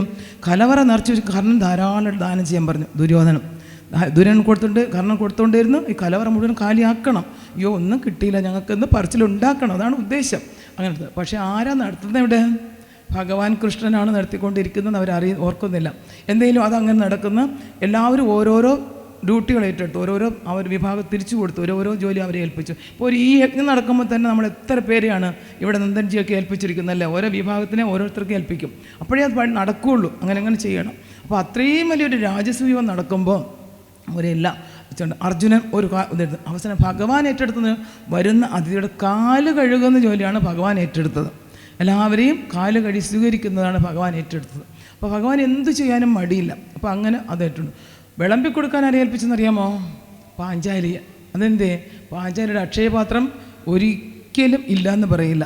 വന്നുകൊണ്ടേയിരിക്കും ഭക്ഷണം വിളമ്പുന്നതിന് ഇനി ആർക്കും എനിക്ക് ഭക്ഷണം കിട്ടിയില്ല, തികഞ്ഞില്ല എന്നൊന്നും ഒരു പരാതിയും ഉണ്ടാവില്ല. അങ്ങനെ എല്ലാ കാര്യങ്ങളും.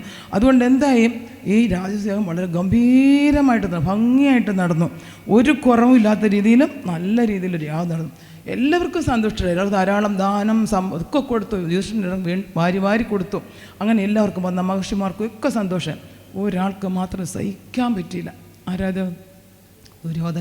ദുര്യോധനൻ അസൂയ കൊണ്ടങ്ങനെ വെന്തുരുകാണെന്ന് വെച്ച് കഴിഞ്ഞാൽ ദുര്യോധനൻ വിചാരിച്ചു ഇതൊക്കെ എനിക്ക് കിട്ടേണ്ടുന്നതാണ്. ഇതൊക്കെ ഈ യുധിഷ്ഠിരന് കിട്ടിയല്ലോ എന്നുള്ള ആ ഒരു ഇത് ഉണ്ട്. എങ്ങനെയൊക്കെ ശ്രമിച്ചിട്ടും അതിനെ ഒന്നും തടുക്കാൻ പറ്റിയില്ല.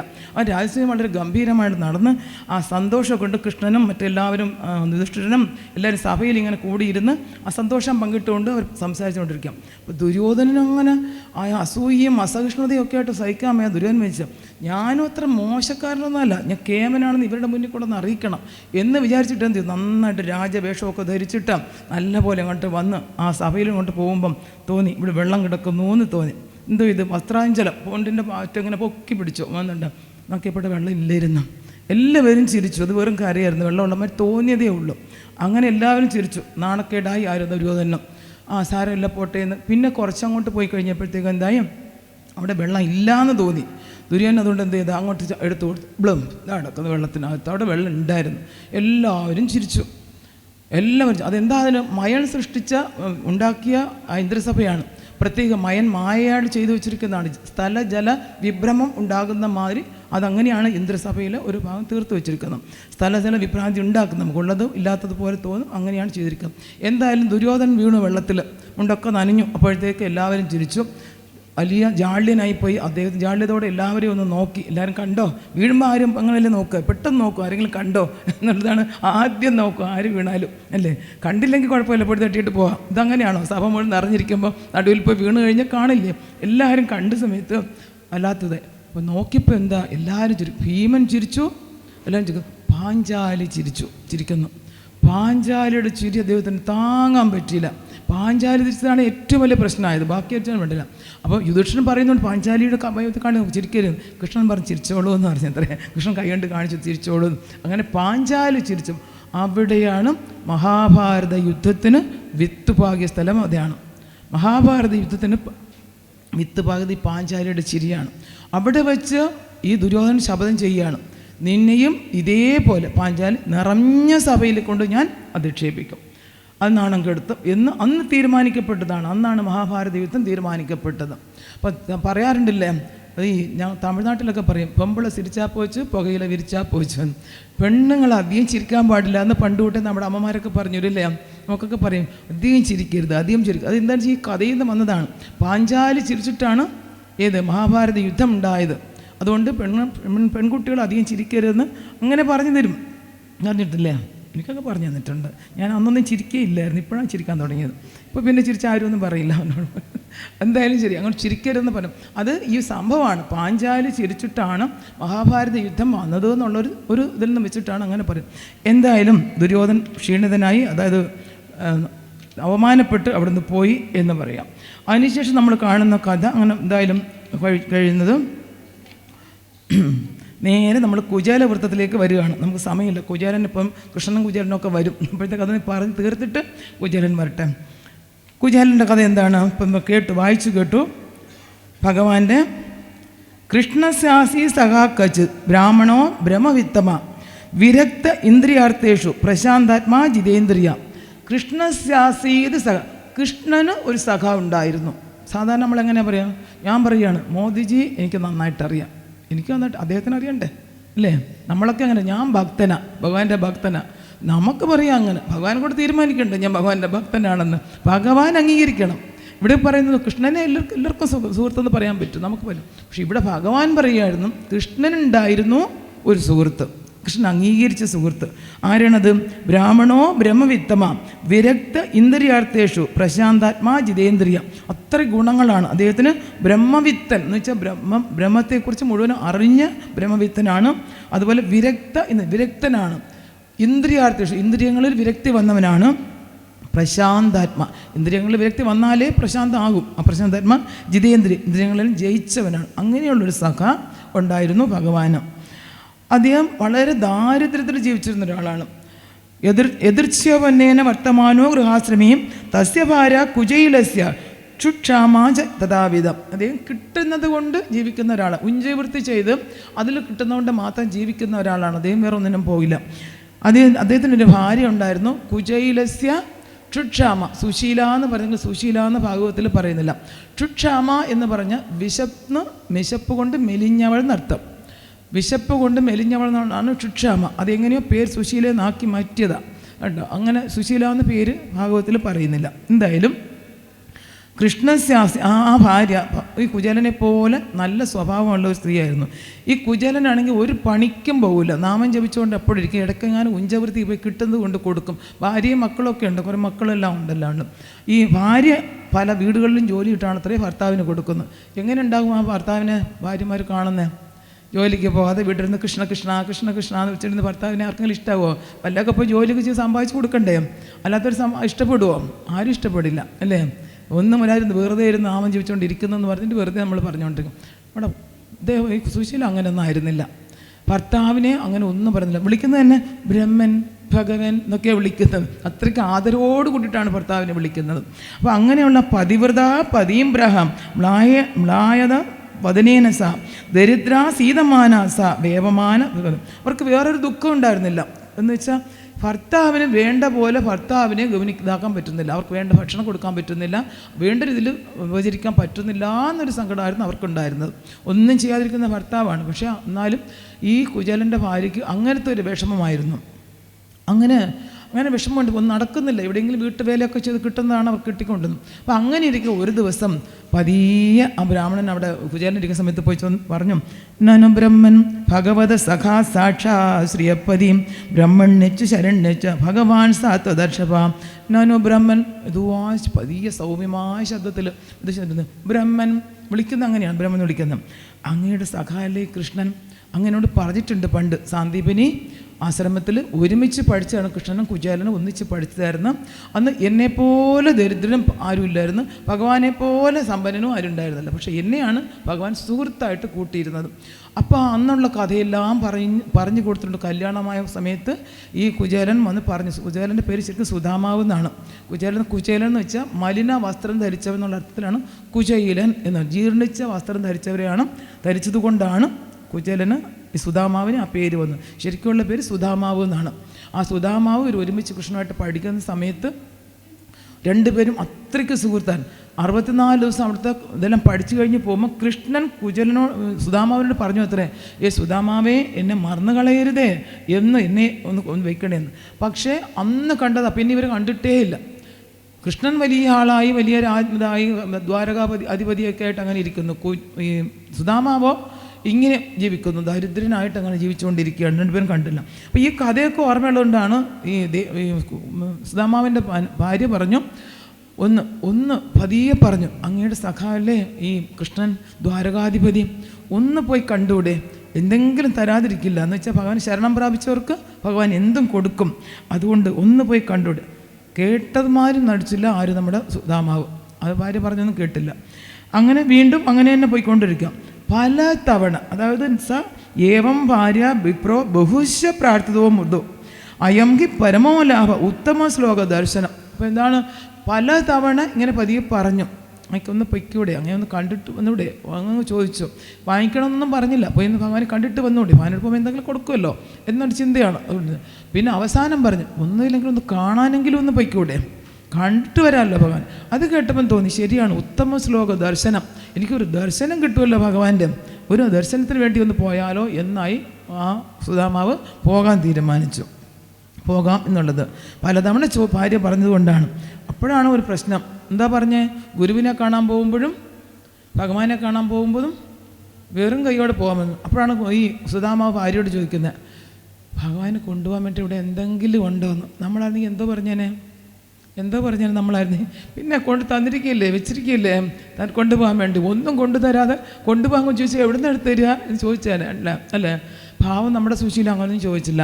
അത് പതിവ്രതയായ ഭാര്യയാണ്. എന്ത് ചെയ്തു, ഉടനെ ഇപ്പോൾ വരാമെന്ന് പറഞ്ഞുകൊണ്ട് പോയതാ. അടുത്ത വീട്ടിൽ പോയിട്ട് യാജിത്വാ ചതുരോ മുഷ്ടിൻ വിപ്രാൻ പൃഥുകദണ്ഡുലാൻ ശൈലഖണ്ഡേന താൻപത്വ ഭർത്രേ പ്രാതാദുപായനം. യാചിത്വ, അടുത്ത വീടുകളിൽ പോയി യാചിച്ച് 4 പിടി അവില്, പൃഥുകദണ്ഡുലാൻ എന്ന അവില്, 4 പിടി അവില് യാചിച്ച്. അന്നത്തെ പോലെ നമ്മുടെ കിറ്റൊന്നും അന്ന് ഉണ്ടായിരുന്നില്ല.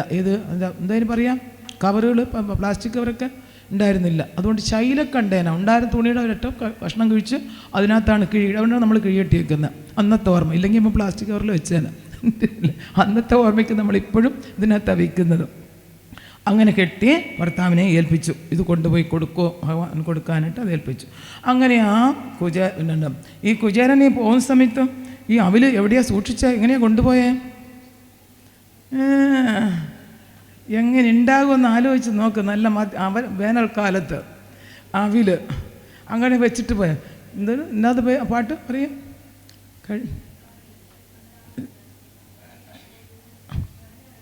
തുടക്കം എന്താ? ആദ്യത്തെ വരി പറയൂ, മറ്റേത് എനിക്കും അറിയാം. എന്തായാലും ശരി, അങ്ങനെ ഞാൻ കാണാൻ പോകുന്നു. അത് അവൽ പോതി കക്ഷത്തെങ്കിൽ ഇടുക്കിക്കൊണ്ട് എന്നാണ്. അങ്ങനെ കൊണ്ടുപോയി കഴിഞ്ഞാൽ ആരെങ്കിലും കഴിക്കുമോ? അതും വെയിലുകാരമെന്ന് വെച്ചോ പോയി കുറച്ച് പഞ്ചസാരയും കൂട്ടാൻ എന്താകും? അല്ലേ, അങ്ങനെ ആയിരിക്കില്ല, ഒരിക്കലും അങ്ങനെ ആയിരിക്കില്ല. ആരാണോ ഒരു കവി അങ്ങനെ എഴുതി വെച്ചു, അങ്ങനെയാണ് കൊണ്ടുപോയത്. അങ്ങനെ ഭക്ഷണം കഴിക്കുന്ന ആരെങ്കിലും അങ്ങനെ വയ്ക്കുമോ? ഒരിക്കലും അങ്ങനെ വയ്ക്കാൻ സാധ്യതയില്ല. പക്ഷേ അതാണ് പ്രസിദ്ധമായിട്ടൊരു ഇട്ടുള്ള ആ പാട്ട്. നമ്മളെപ്പോഴും അത് പാടുന്നത്, എല്ലാവരും പാടും അത്. ഉണ്ട്, ഒരിക്കലും ഇല്ല. പണ്ടുള്ളവർ എങ്ങനെയാണെന്ന് വെച്ചാൽ ഒരു കമ്പിൻ്റെ അറ്റത്ത് ഒരു കിഴി പോലെ ഇങ്ങനെ കെട്ടി തൂക്കിയിട്ട് കണ്ടിട്ടില്ലേ? പല നമ്മുടെ ശങ്കരാചാര്യരൊക്കെ പോകുന്ന കണ്ടിട്ടില്ലേ? ഒരു ഇതുണ്ടാകും, ഒരു ദണ്ടിൻ്റെ അറ്റത്ത് തൂക്കിയിടും. അങ്ങനെ ആയിരിക്കണം പോയിരിക്കുക. എന്തായാലും ഏതോ ഒരു കവിയുടെ മനസ്സിൽ ഇങ്ങനെ തോന്നി, അദ്ദേഹം അങ്ങനെ ആയിരിക്കും ഭക്ഷിക്കുക, അതുകൊണ്ടായിരിക്കുക. എന്തായാലും അങ്ങനെയാണ്. അതല്ല ശരി, ഇതാണ് ശരി. ഇങ്ങനെ എന്തായാലും ഭഗവാനെ കാണാൻ വേണ്ടിയിട്ട് കുചേലൻ ഇങ്ങനെ യാത്രയായി പോകുന്ന വഴിക്കെല്ലാം സുധാമാവിൻ്റെ മനസ്സിൽ ഒരേ ചിന്തയാണ്, എന്നെ കണ്ടാൽ മനസ്സിലാവുമോ? അന്നത്തെ രൂപമൊന്നും അല്ലല്ലോ. ഇപ്പോൾ നമ്മൾ മെലിഞ്ഞിങ്ങനെ കോരം കെട്ടിയിരിക്കുകയാണ്, അതുകൊണ്ട് വേണ്ട, മതിയാക്കൂ, ഉണ്ട് കൊണ്ടുപോയി കൊടുക്കാൻ പോവുകയാണ്. ഉണ്ട്. അപ്പോൾ എന്താണ്, ഇതും കൊണ്ട് പോവുകയാണ്. നടന്നു പോകുമ്പോഴൊക്കെ ഒരു ചിന്ത മനസ്സിൽ, എന്നെ കണ്ടാൽ എന്നെ സ്വീകരിക്കുമോ? എന്തായിരിക്കും എന്നെ കടത്തി വിടുക? കണ്ടു കഴിഞ്ഞാൽ എന്നെ കണ്ടിട്ട് കുറേ വർഷങ്ങളായി. ഭഗവാൻ ദ്വാരകാധിപതിയായിട്ടിരിക്കുന്നതാണ്. എനിക്കവിടെ പ്രവേശനം കിട്ടുമോ? എന്നെ ഭഗവാൻ കണ്ടാൽ സ്വീകരിക്കുമോ? എന്നെ കണ്ട് മനസ്സിലാവുമോ? എങ്ങനെയായിരിക്കും ഭഗവാന്റെ അതൊക്കെ ആലോചിച്ച് നടന്നാണ് പോകുന്നത്. നടന്ന് പോയി. അങ്ങനെ ഇവിടെ കൃഷ്ണനാണെങ്കിലോ 7 നല്ല മാളികയുടെ മുകളിൽ ഇരിക്കുക, രുക്മിണിയോത്തിട്ട് ഇരിക്കുക. പക്ഷേ ഇരിപ്പിറക്കുന്നില്ല. ഇടയ്ക്കിടയ്ക്ക് ജനൽ വഴിയാൽ വന്ന് എത്തി നോക്കൂ, അത്രേ ഗോപുരവാതിലേക്ക് നോക്ക്. രുക്മിണി ചോദിച്ചു, എന്താ ആരെങ്കിലും വരാനുണ്ടോ? ഇങ്ങനെ നോക്കുന്നല്ലോ, ഒന്നും മിണ്ടില്ല. ഭഗവാൻ ഇങ്ങനെ നോക്കിയിരിക്കും. അങ്ങനെ ഭഗവാൻ ഒരു തവണ നോക്കുന്ന സമയത്ത് ദൂരെ ഗോപുരവാതിലിൽ ആരെ കണ്ട്? ഈ സുധാമാവിനെ കണ്ട്. ഭഗവാൻ അവിടുന്ന് ചാടി ഓടി ഇറങ്ങി, ആ പടികളെല്ലാം ചാടി ഓടി ഇറങ്ങി നേരെ പോയി. കണ്ടതും തം വിലോക്യ അച്യുതോ ദൂരാത് പ്രിയ പര്യങ്കമാസ്ഥിത സഹസോത്ഥായ ചാപ്യത്യ ദോർഭ്യാം പരിഗ്രഹീൻ മുതാം. ആ കണ്ട് ദൂരെ ഓടി, അങ്ങോട്ടാ ഭഗവാൻ ഓടിപ്പോയി കണ്ടതും അങ്ങനെ ആലിംഗനം ചെയ്ത് കെട്ടിപ്പിടിച്ച് സന്തോഷത്തോട് കൂടിയിട്ട് കെട്ടിപ്പിടിച്ച് ആ പ്രിയ പര്യങ്കമാസ്ഥിത ആ ശരീരത്തോട് കൂടിയിട്ട് ദൂരെ അത്രയും നടന്ന വിയർത്ത് ഒഴിച്ച് വന്നിരിക്കുന്ന ആളാണ്. നമ്മളാണ് ചെയ്യും അങ്ങനെ. ഇത് ഭഗവാനാണ്. ഭഗവാൻ എന്തായാലും അങ്ങനെ ചെയ്തു. അങ്ങനെ ഓടിപ്പോയിട്ട് സഹസത്തെ ചാപ്യത്തെ ദോർഭ്യാം പരിഗ്രഹീം, എന്നിട്ട് അങ്ങനെ ആലിംഗനമൊക്കെ ചെയ്ത് സന്തോഷത്തോടു കൂടി പിന്നെ കൈ പിടിച്ചിട്ട് ഇങ്ങനെ കൊണ്ടുവരികയാണ്. അങ്ങനെ കൈ പിടിച്ചിട്ട് കൊണ്ടുവന്ന് ഭഗവാൻ ഏതോ ഒരു സപ്രപഞ്ച കട്ടിലാണോ ഇരുന്നുകൊണ്ടിരുന്നത്, അതിൽ കൊണ്ടുവന്ന് അങ്ങനെ ഇരുത്തി. അത് ആ ഭഗവാന് ആലിംഗന സമയത്ത് ഈ ചെന്താമര കണ്ണനുണ്ടോ കരഞ്ഞിട്ടുള്ളൂ എന്ന് പറയും. പക്ഷേ ഈ ഓരോരുത്തർ പറയുന്നുണ്ട് ഭഗവാന്റെ കണ്ണിൽ നിന്നും 2 തുള്ളി കണ്ണുനീര് വന്നു എന്നാണ് പറയുന്നത്. സഖ്യ പ്രിയസ്യ വിപ്രഷ അംഗസംഘാതി നിർവൃത പ്രീതോപ്യമഞ്ജൻ അഭ്യന്തു നേത്രാപ്യാം പുഷ്കരേക്ഷണ. ആ അംഗസംഘ, അത് ആലിംഗനം ചെയ്ത സമയത്ത് ആ സുഹൃത്തിനെ, അത്രയ്ക്കും പ്രിയമായ ആ സഖാവിനെ ആലിംഗന സമയത്ത് ഭഗവാന്റെ കണ്ണിൽ നിന്ന് 2 തുള്ളി കണ്ണുനീര് വന്നു അത്രേ. എന്തുകൊണ്ടായിരിക്കും ഇത്? ആ രൂപം കണ്ടിട്ടാണോ? സന്തോഷാശ്രുക്കൾ അല്ലേ, കുറേ നാളായിട്ട് കണ്ടതുകൊണ്ട് ഉണ്ടായ സന്തോഷാശ്രുക്കളാണ് അത് വന്നിരിക്കുക. ഭഗവാൻ അങ്ങനെ കൊണ്ടുപോയി ഇരുത്തി എന്ത് ചെയ്യുന്നത്? പൂജ, അതായത് ഇതൊക്കെ വളരെ ആദരവോടുകൂടി പൂജ ചെയ്യാൻ. അപ്പോഴത്തേക്ക് നമ്മുടെ രുക്മിണി വന്ന് വെഞ്ചാമരം കൊണ്ടുവന്ന് ഈ മനസ്സിലായി ഭഗവാൻ വളരെ വേണ്ടപ്പെട്ട ആരോ ആണ് വന്നിരിക്കുന്നത് മനസ്സിലായി രുക്മിണിക്ക്. കാര്യം അറിയില്ല, എങ്കിലും ഭഗവാൻ ഇത്ര ശ്രദ്ധയോടുകൂടി ശ്രമിക്കുന്നതാണെന്ന് തോന്നി. അതുകൊണ്ട് വീശി കൊടുക്കുന്നതൊക്കെ രുക്മിണിയാണ്. രുക്മിണി കൊടുത്തുകൊണ്ടിരിക്കും. ഭഗവാൻ പറയും കൊണ്ടുവരൂ. അങ്ങനെ എല്ലാം പൂജിക്കാനുള്ള ഇതെല്ലാം താമ്പാളത്തിൽ എല്ലാം കർപ്പൂര ധൂപദീപാദികളെല്ലാം കൊണ്ടുവന്ന് ഈ സുധാമാവിനെ ആയിരിക്കും. അപ്പോൾ കണ്ടു നിന്നവരല്ല, അതായത് അവിടുത്തെ പണിക്കാരും മറ്റു ആരായിരിക്കും ഈ ഭാഗ്യവാൻ? ഭഗവാൻ തന്നെ പാദപൂജ ചെയ്യുന്നൊക്കെ ചെയ്യുന്നുണ്ടല്ലോ. ആരായിരിക്കും? ഏതോ അവധൂതനായിരിക്കാൻ വഴിയുണ്ട്. അതുകൊണ്ടാണ് ഭഗവാൻ ഇങ്ങനെയൊക്കെ ചെയ്യുന്നതെല്ലാം നോക്കി. ഭഗവാൻ പാദപൂജയെല്ലാം ചെയ്ത് ആ തീർത്ഥം തൻ്റെ ശിരസിൽ തളിച്ചു. എല്ലാവരുടെ ശിരസും തളിച്ചു കൊടുത്തു. ആ ബ്രാഹ്മണൻ്റെ കാൽപാദം പൂജ ചെയ്ത് എല്ലാവരുടെ തളിച്ചു കൊടുത്തും എല്ലാവർക്കും മനസ്സിലായി. എന്നിട്ട് 2 പേരും കൂടെ അങ്ങനെ സപ്രപഞ്ച കട്ടിലിരുന്നു കൊണ്ട് ഓരോരോ വിശേഷങ്ങൾ ഭഗവാൻ ചോദിച്ചു, സുധാമാവേ സുഖം തന്നെയല്ലേ? കല്യാണമൊക്കെ കഴിഞ്ഞോ? കുട്ടികളൊക്കെ ഉണ്ടോ? സാധാരണ നമ്മൾ മനുഷ്യർ ചോദിക്കുന്നമാർ, ഗൃഹസ്ഥന്മാർ ആശ്രയിക്കുന്നമാർ ചോദിച്ചു. അങ്ങനെ പല കാര്യങ്ങൾ ചോദിച്ചു. അങ്ങനെയല്ല സംസാരിച്ചുകൊണ്ടിരിക്കുന്നതെന്ന് പറഞ്ഞു. അങ്ങേക്ക് ഓർമ്മയുണ്ടോ നമ്മൾ സാന്ദീപനി ആശ്രമത്തിൽ വസിക്കുന്ന സമയത്ത്, അത് ഗുരുകുല മാസമാണല്ലോ, ഗുരുകുലത്തിൽ എപ്പോഴും ഈ ശിഷ്യന്മാരാണ് എല്ലാ ജോലിയും ചെയ്യുന്നത്. ഒരിക്കലും വിറക് തീർന്നു പോയി. ഗുരുഭക്തി നമ്മളോട് പറഞ്ഞു വിറക് തീർന്നു പോയി. അപ്പോൾ നമ്മൾ രണ്ടുപേരും കൂടെ കാട്ടിൽ പോയി. കാട്ടിൽ വിറകെടുക്കാൻ പോയതാണ്. വിറകെല്ലാം നമ്മളെടുത്ത് ശേഖരിച്ച സമയത്ത് വലിയ മഴ വന്നു. ആ മഴ വന്ന സമയത്ത് നമുക്ക് വരാൻ പറ്റിയില്ല. അപ്പോൾ നമ്മൾ രാത്രിയാകുമ്പോൾ ഇരുട്ട്, വഴിയറിയില്ല. വലിയ നമ്മൾ രണ്ടുപേരും അങ്ങനെ നനഞ്ഞ് കുതിർന്ന് ഒരു മരച്ചുവട്ടിൽ ഇരുന്ന കാര്യം ഓർമ്മയുണ്ട്. അപ്പം ഒരു എന്ത് പറ്റി? അവരെ മറ്റേ ഇരുന്നല്ലേ ഞാൻ പറഞ്ഞുള്ളൂ. അങ്ങനെ എന്തായാലും ഞങ്ങൾ ഇരുന്ന കാര്യമൊക്കെ ഇങ്ങനെ കൃഷ്ണൻ അങ്ങോട്ട് പറയുകയാണ്, സുധാമാവൻ്റെ പറയുകയാണ്, ഓർമ്മയുണ്ടോ അതൊക്കെ നമ്മളങ്ങനെ ഇരുന്നതൊക്കെ ഓർമ്മയുണ്ടോ? അന്ന് രാത്രി മുഴുവൻ നമ്മൾ ഭയന്ന്, അതായത് ഇരുട്ട് രാത്രി മഴ എല്ലാം കൂടി കൊണ്ട് നമ്മൾ ഭയന്ന് തണുത്ത് വിറച്ചിങ്ങനെ ഇരിക്കുകയാണ്. അതിരാവിലെ ആര് വന്നു? ഗുരു. ആ ഗുരു നമ്മളെ കാണാൻ വേണ്ടിയിട്ട് കാട്ടിലേക്ക് നമ്മളെ അന്വേഷിച്ച് വന്നു. നമ്മളെ കണ്ടപ്പം ഗുരുവിന് വല്ലാതെ സന്തോഷം തോന്നി, അതുപോലെ സങ്കടം തോന്നി. ഗുരു പറഞ്ഞു, തുഷ്ടോഹം ഭോ ദ്വിശ്രേഷ്ഠ സത്യാസന്തു മനോരഥ ചന്താംസ യാതമാനാനേ ഭവന്തേ പരത്തു. അതായത് നിങ്ങളുടെ സ്വന്തം ശരീരം പോലും നോക്കാതെ നിങ്ങൾ ഇങ്ങനെ എനിക്ക് വേണ്ടിയിട്ട് ഇങ്ങനെ കഷ്ടപ്പെട്ടുവല്ലോ കുട്ടികളെ, നിങ്ങൾ എന്നും നന്നായിരിക്കും എന്നല്ലേ അനുഗ്രഹിച്ചു ഗുരു.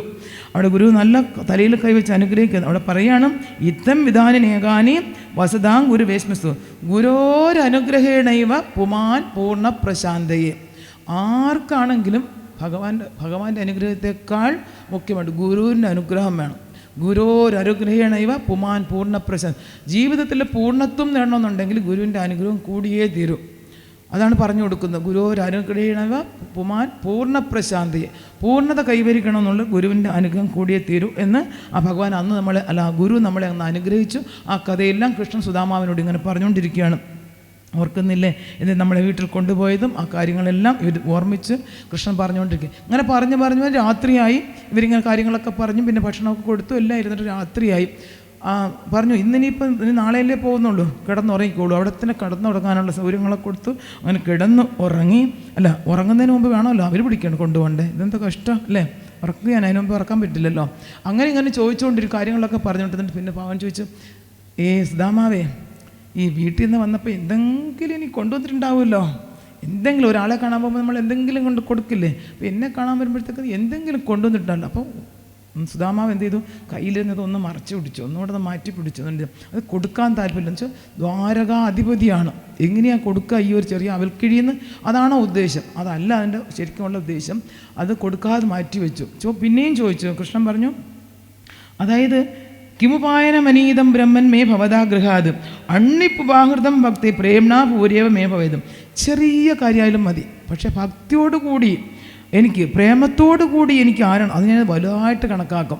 കൊടുക്കുന്ന കാര്യം ചെറുതായി മതി, എനിക്ക് എന്തെങ്കിലും ചേർത്ത് കൊടുത്താൽ മതി, അതിനെപ്പറ്റി വിഷമിക്കേ വേണ്ട, ഇത്രയും കൊടുത്തോളല്ലോ ചിന്തിക്കേണ്ട.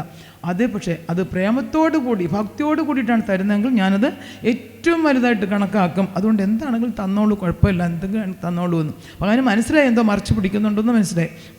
എന്നിട്ടും പിന്നെയും പറഞ്ഞു ഭഗവാൻ, പത്രം പുഷ്പം ഫലം തോയം യോമേ ഭക്ത്യാ പ്രയച്ഛതി തദഹം ഭക്തി അസ്നാമി പ്രേതാത്മന. പത്രം, ഏത് പത്രം? മനോരമയോ മാതൃഭൂമിയോ? അതെ, ഒരു ഇലയാവട്ടെ, തുളസി ഇലയോ വില്ലുവില, അങ്ങനെ വിലയുണ്ടല്ലോ. പത്രം പുഷ്പം ഫലം തോയം. ഫലം എന്ന് വെച്ചാൽ ഒരു പഴം, ഏതെങ്കിലും ഒരു പഴം. ഒന്നും കിട്ടിയില്ലേ അല്പം വെള്ളം, ഒരു ചെറിയ തോയം എന്ന് വെച്ചാൽ വെള്ളം. ഇങ്ങനെ ഇത്രയ്ക്ക് ചെറിയ കാര്യങ്ങളായാലും മതി, ഒന്നും പ്രശ്നമില്ല. എങ്ങനെ കൊടുക്കണം? ഭക്ത്യാ പ്രയച്ഛതി. അവിടെയാണ് അടിവര. ഭക്തിയോട് കൂടിയിട്ട് ഇങ്ങനെയാണ് എനിക്ക് തരുന്നതെങ്കിൽ ഞാനും തദഹം ഭക്തി അസ്നാമി, ഞാനും അത് ഭക്തിയോട് കൂടിയിട്ട് സ്വീകരിക്കും, സ്നേഹത്തോട് കൂടിയിട്ട് സ്വീകരിക്കും എന്ന് ഭഗവാൻ സുധാമാവിനോട് നമ്മളോടും പറയുകയാണ്. നമ്മൾ കൊടുക്കുന്ന പൊരുളിൻ്റെ വലിപ്പത്തിലല്ല ഭഗവാൻ പ്രസാദിക്കുന്നത്, എങ്ങനെ കൊടുക്കുന്നു, മനസ്സോടുകൂടി ഭക്തിയോടുകൂടി ശ്രദ്ധയോടുകൂടി ഭഗവാനെ ഞാനിതാ സമർപ്പിക്കുന്നു എന്നുള്ള ഭാവനയോടുകൂടി കൊടുത്താൽ ഭഗവാനെ സ്വീകരിക്കും. നമുക്ക് തോന്നും വലിയ സാധനം കൊടുത്തു, അങ്ങനൊന്നും ഇല്ല. ഭഗവാന് വലുതും ചെറുതായിട്ടൊന്നും ഇല്ല. എന്തായാലും ഇത്രയ്ക്കൊക്കെ പറഞ്ഞിട്ടും ഈ സുധാമാവ് കൊടുത്തില്ല, കൊണ്ടുവന്നാലും അവൻ പൊതി കൊടുത്തില്ല. അപ്പോൾ ഭഗവാൻ വിചാരിച്ചു, എന്തായിരിക്കും, എനിക്ക് തരാൻ വേണ്ടി കൊണ്ടുവന്നാണല്ലോ, പിന്നെ എന്താ തരാത്തത് എന്ന്. ആ നേരം ഭഗവാന് മനസ്സിലായി, സർവഭൂതാത്മദൃക് സാക്ഷാത് തസ്യാഗമന കാരണം വിജ്ഞായ ചിന്തനായം ശ്രീകാമോ മാ ഭജത് പുര എന്ന് പറഞ്ഞ എന്താണ്? സർവ അന്തര്യാമിയാണ് ഭഗവാൻ. എല്ലാവരുടെ ഉള്ളിലുള്ള വിചാരങ്ങളും എല്ലാവരുടെ ചിന്തയും മനസ്സിലാക്കും. സർവഭൂതാത്മതൃക്ക് എല്ലാവരുടെ ആത്മാവിനെ അറിയാൻ പറ്റുന്ന ഭഗവാൻ മനസ്സിലായി. എന്തിനാണ് ഈ സുദാമ വന്നിരിക്കുന്നത്? ദർശനം എന്നുള്ള ഒറ്റ ഒരു ചിന്തയോട് കൂടിയിട്ടാണ് വന്നിരിക്കുന്നത്. ഒന്നും എന്നിൽ നിന്ന് കാമിക്കുന്നില്ല. ശ്രീകാമ എന്നത് ഒരു ഐശ്വര്യവും ഈ സുദാമ ആഗ്രഹിക്കുന്നില്ല. അതുകൊണ്ടാണ് അങ്ങോട്ട് കൊടുത്താൽ ഇങ്ങോട്ട് വാങ്ങണം, കൊടുക്കുമ്പം വാങ്ങലുമാണ് പറഞ്ഞില്ല. ആ കൊടുത്തു കഴിഞ്ഞാൽ വാങ്ങണം. അപ്പോൾ ഇതിപ്പം ഭഗവാന് കൊടുത്താൽ ഭഗവാൻ എനിക്ക് എന്തെങ്കിലും തരണം. അപ്പോൾ ഞാൻ അങ്ങനെ ഒന്നും വാങ്ങിക്കാൻ സുദാമാവിനും ആഗ്രഹമില്ല. ഭഗവാന്റെ ഏതും ചോദിച്ച് വാങ്ങിക്കാൻ ആഗ്രഹമില്ല. അതുകൊണ്ടാണ് അത്രേ കൊടുക്കാമെന്ന് ഭഗവാന് മനസ്സിലായി. പക്ഷെ ഭഗവാനും തന്നാലേ കൊടുക്കാൻ പറ്റുള്ളൂ. എന്ന് നമ്മൾ സമർപ്പിച്ചാലേ നമുക്കും കിട്ടുള്ളൂ. എന്നൊരു പറഞ്ഞില്ലേ, നമ്മൾ പൊട്ട് വെച്ചാലേ നേരെ ബിംബത്തിൽ വെച്ചാലേ കണ്ണാടിയിൽ പ്രതിബിംബത്തിലും പൊട്ടുണ്ടാവുകയുള്ളൂ. അങ്ങനെ നമ്മൾ സമർപ്പിച്ചാലേ ഭഗവാനിൽ നിന്ന് ഇങ്ങോട്ടും കിട്ടുകയുള്ളൂ. അപ്പോൾ അതുകൊണ്ടാണ് സമർപ്പിക്കുന്നത് മരിക്കുക. അപ്പോൾ ഭഗവാൻ വിചാരിച്ചു ഇനിയിപ്പോൾ എന്താ ചെയ്യുന്നത്? തരുന്നില്ലല്ലോ. അപ്പം അങ്ങനെ ഇത്തം വിചിന്യ വസന ചിരബത്താത് ജന്മന സ്വയം ജഹാരകമിതമിതി പൃഥകതണ്ടുലാൻ. അങ്ങനെ ചിന്തിച്ചുകൊണ്ട് ദൈവത്തെ അനുഗ്രഹിക്കണം. ആരെ? സുദാമാവിനെ അനുഗ്രഹിക്കണം. അങ്ങനെ ചിന്തിച്ചുകൊണ്ട് ബലവന്തമായിട്ട് ആ അവിൽപ്പൊതി തട്ടിപ്പറിച്ചെടുത്തു എന്ന് അവിൽപ്പൊതി തട്ടിപ്പറിച്ചെടുത്തു. അങ്ങനെ തട്ടിപ്പറിച്ചെടുത്തിട്ട് അങ്ങനെ തുറന്ന് അങ്ങനെ പെട്ടെന്ന് അങ്ങനെ അഴിച്ച് തുറന്നൊക്കെ നോക്കി. നോക്കിയപ്പോൾ നോക്കണം അവിൽ കണ്ടപ്പോൾ, ഓ സുദാമാവേ, എനിക്കെന്ത് ഇഷ്ടമുള്ള സാധനമാണ് കൊണ്ടുവന്നിരിക്കുന്നത്. ഈ അവിലെനിക്ക് വളരെ ഇഷ്ടമാണ്, ഏറ്റവും കൂടുതൽ ഇഷ്ടമുള്ള സാധനം. അങ്ങനെ സത്യാസ്തിയോടുകൂടി അതിന് ഒരു പിടിയെടുത്ത് അങ്ങനെ വായിലിട്ട് കഴിക്കും. എന്താ രുചി! നമ്മളത് കേട്ടുള്ള എന്താ കല്ല് മണ്ണെന്ന് അറിഞ്ഞൊരു അവിലും കൊണ്ട് ഈ ഭഗവാൻ കൊടുക്കണം. നമുക്ക് കല്ല് മണ്ണ് വെച്ചിട്ട് കൊടുത്തത് സുശീലയാണ് കേട്ടി കൊടുത്തത്. എന്തായാലും അത് പാറ്റിപ്പേർക്ക് നന്നായിട്ടാക്കി കൊടുത്തിട്ടുണ്ടാവുള്ളൂ ഭഗവാൻ കൊടുക്കുമ്പം. അപ്പോൾ കല്ലും മണ്ണൊന്നും എടുത്തുണ്ടായിരുന്നില്ല, നല്ല രുചിയായിരുന്നു. അങ്ങനെ ഒരു പിടി എടുത്ത് കഴിച്ചപ്പോൾ നല്ല രുചി. ഭഗവാൻ അങ്ങ് സന്തുഷ്ടനായി, വളരെ സന്തോഷിച്ചു. എനിക്ക് ഇഷ്ടമുള്ള കാരണം എന്തൊരു ഇഷ്ടമാണെന്ന് പറഞ്ഞ് അങ്ങോട്ട് കാണത്ത് കൊണ്ട് രണ്ടാമതൊരു പിടിയും കൂടി എടുത്തു കഴിക്കാണ്ട്. ആ നേരം നമ്മുടെ രുക്മിണി കയറി കയ്യിൽ പിടിച്ചു. എന്തേ ഭാര്യമാർ, ഇങ്ങനത്തെ ഭാര്യമാരുണ്ടാവുമോ?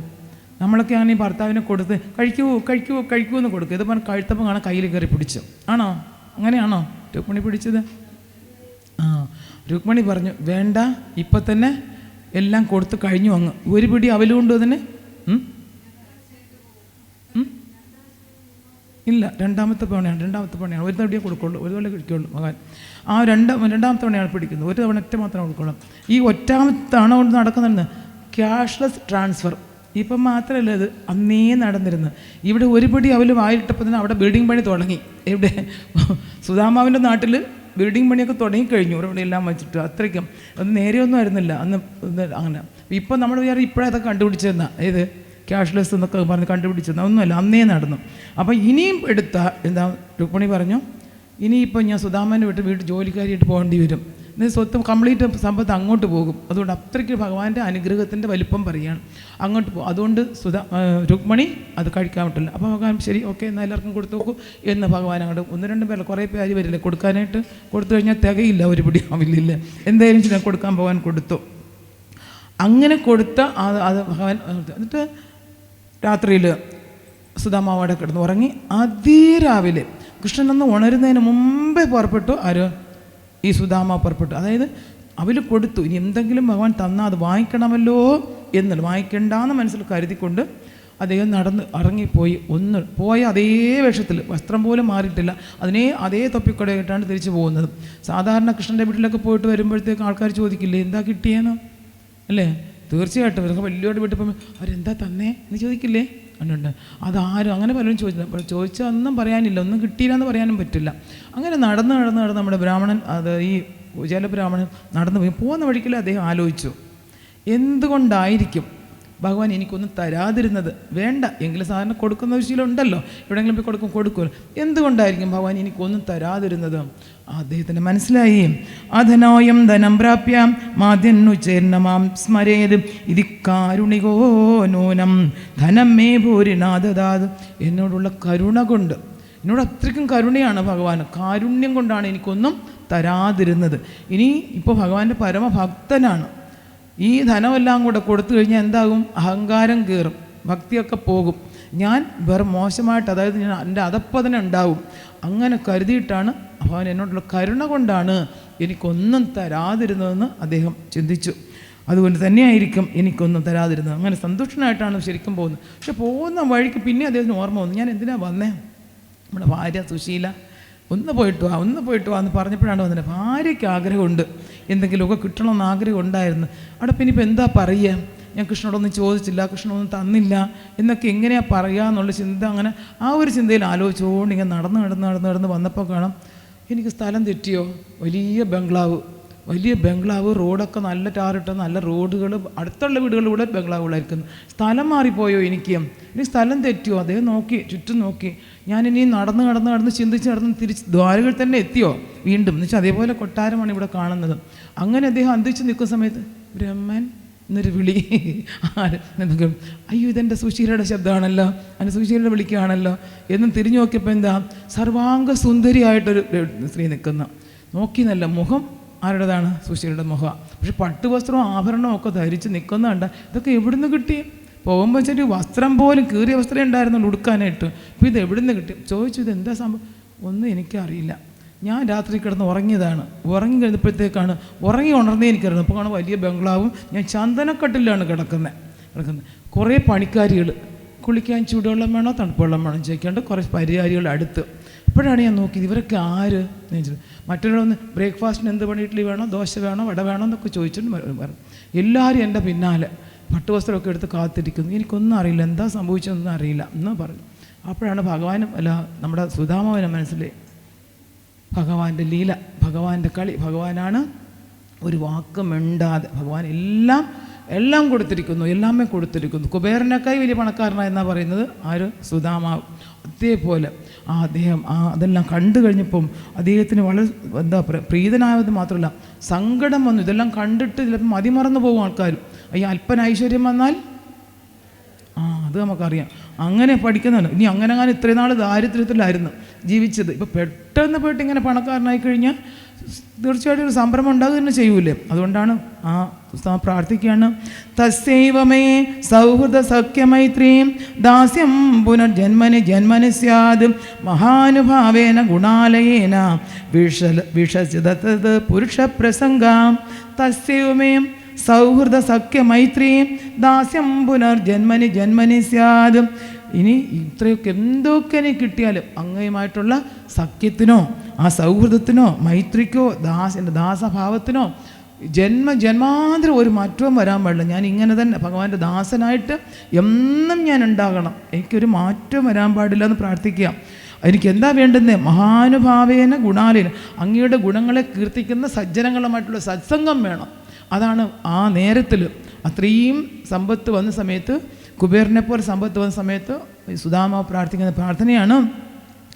എല്ലാം ഇരിക്കുമ്പോഴും ഭഗവാനെ പ്രാർത്ഥിക്കണം. എല്ലാം ഇരിക്കുമ്പോഴും എല്ലാ സമ്പത്തും ഉള്ള സമയത്ത്, നിറഞ്ഞ സമ്പത്ത് ഇരിക്കുന്ന സമയത്തും അത് നമ്മുടെ കൂടെ നമ്മൾ പ്രാർത്ഥിക്കും, ഇതെല്ലാം നഷ്ടമാകരുതേ, എൻ്റെ കൂടെ ഉണ്ടാവണേ. ഭഗവത് ഭക്തിക്ക് വേണ്ടി ഭഗവാൻ കൂടി ഉണ്ടെങ്കിൽ അതും എല്ലാം കൂടി ഉണ്ടാവും, ഭഗവാൻ കൂടെ ഇല്ലെങ്കിൽ അതൊന്നും കൂടി ഉണ്ടാവില്ല. അങ്ങനെ സംഭവിക്കാം. അപ്പം അതുകൊണ്ട് അങ്ങനെ ഒരു പ്രാർത്ഥനയാണ് കുചേലൻ അവിടെ ഈ സുധാമാവ് നടത്തുന്നത്. വരാറല്ലേ? അല്ല, അപ്പം അങ്ങനെയാണ് ഭഗവാന്റെ അനുഗ്രഹം എന്ന് പറഞ്ഞാൽ.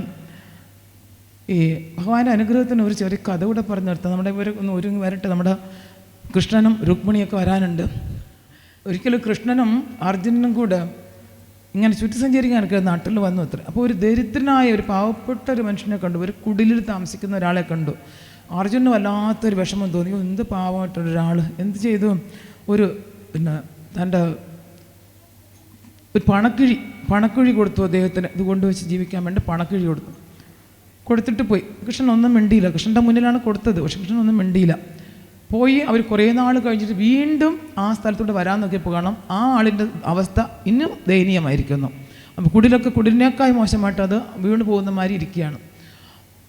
അർജുനൻ ചോദിച്ചു, എന്ത് പറ്റി? ആ പണക്കിഴി ഒരാൾ മോഷ്ടിച്ചുകൊണ്ട് പോയി. അപ്പോൾ അനുഭവിക്കാൻ യോഗമില്ലല്ലോ. അപ്പം ഈ അർജുനൻ ഇത് ഒരു നവരത്ന മോതിരം കയ്യിൽ കിടന്ന് ഊരിക്കൊടുത്തു. ശരി, ഇത് വെച്ചിട്ട് ജീവിക്കാൻ നോക്കൂ എന്ന് പറഞ്ഞു. അങ്ങനെ നവരത്ന മോതിരം കൊടുത്തിട്ട് പോയിട്ടും കുറേ കാലം കഴിഞ്ഞിട്ട് അവർ അവിടെ ചെല്ലുമ്പോഴത്തേക്ക് കുടില് പോലും ഇല്ലാത്ത അവസ്ഥയിൽ ആളെത്തിയിട്ടുണ്ട്. അത്രയ്ക്കും പരമദയനീയമായിട്ടുള്ള അവസ്ഥയിൽ. അർജുനൻ ചോദിച്ചാൽ ഇതിപ്പോൾ എന്താ പറ്റിയത്? അതെ, ഞാനത് പോകുന്ന സമയത്ത് എൻ്റെ കയ്യിൽ നിന്ന് അത് വിൽക്കാൻ പോകുമായിരുന്നു. വിൽക്കാൻ വേണ്ടി പോകുന്ന സമയത്ത് തോണിയിൽ പോകുന്നു, അത് കാറ്റിൽ പുഴയിൽ വീണ് പോയി. എന്താ ഒരു ഇത് വന്നിട്ട് എങ്ങനെയും ജീവിക്കാൻ നടക്കുന്നുണ്ടെന്ന്.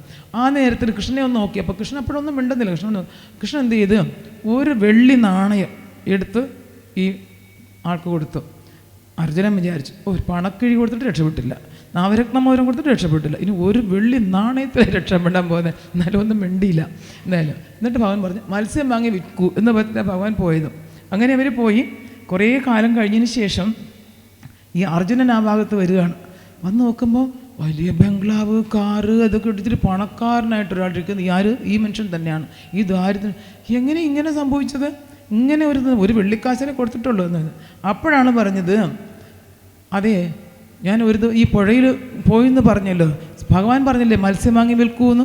ഞാൻ ആ പൈസ കൊടുത്ത് മത്സ്യം വാങ്ങി. ഒരു മത്സ്യം വാങ്ങിയ സമയത്ത് ആ മത്സ്യത്തിനകത്തുണ്ടായിരുന്ന നവരത്ന മോതിരം കിട്ടി താങ്കളാകത്ത് വിളിച്ചപ്പോഴത്തേക്ക് അതിലേ ആ കള്ളം പോകുന്നുണ്ടായിരുന്നു. കള്ളൻ ഓടി, അയ്യോ പറയല്ലേ, രാജാവിന് കാട്ടിക്കൊടുക്കലും പണക്കിഴി തിരിച്ചു കൊടുത്തിട്ട് പോയത്. അങ്ങനെ പണക്കിഴിയും കിട്ടുന്ന നവരത്നമൂലം കിട്ടിയപ്പോഴത്തേക്ക് എന്തായി, ഞാൻ പണക്കാരനായി, അങ്ങനെയായെന്ന് പറഞ്ഞു. അപ്പോൾ എന്താ പറഞ്ഞു വരുന്നത്, ഭഗവാൻ നിശ്ചയിച്ചാൽ ആരെ വേണമെങ്കിലും അങ്ങനെ ഭഗവാൻ കൊടുക്കുന്നു. ഭഗവാൻ വരെ ആർക്കും ആരെ സഹായിക്കാനും പറ്റില്ല, കൊടുത്തവരെ നന്നാക്കാൻ പറ്റില്ല എന്ന് പറയുകയാണ്. ഭഗവാൻ കൊടുക്കുകയാണെങ്കിലും ആർക്കും തടുക്കാനും പറ്റില്ല, ഭഗവാൻ കൊടുത്തതേ തിരിച്ചെടുക്കാനും പറ്റില്ല, അങ്ങനെ പറയുകയാണ്. അപ്പം അങ്ങനെയാണ് ഭഗവാന്റെ ഭക്തവാത്സല്യം ഒക്കെ അങ്ങനെയാണ്. പീതാംബരം പീതാംബരം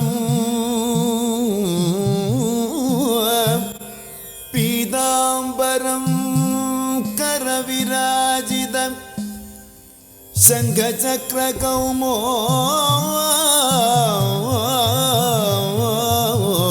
ശംഖചക്രകൗമോദഗീ സരസിജം കരുണാസമുദ്രം കരുണാസമുദ്രം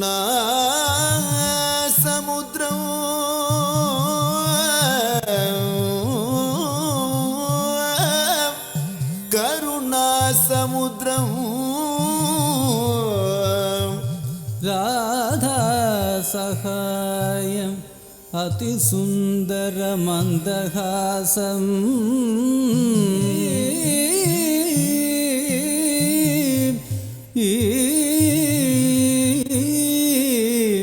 ഹൃദി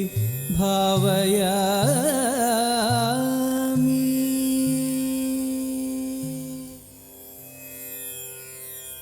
അജിത ഹരേ ജയ മാധവ വിഷ്ണു അജിത ഹരേ ജയ മാധവ വിഷ്ണു അജിത ഹരേ ജയ മാധവ വിഷ്ണു അജിത ഹരേ ജയ മാധവ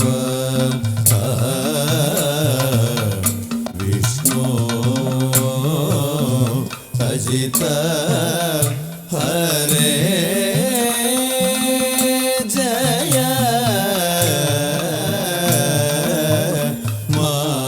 മാധവ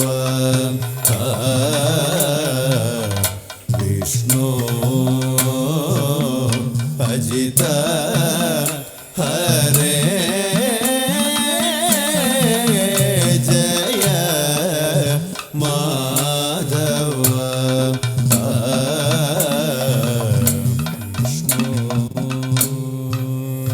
അജമുഖ ദേവ നത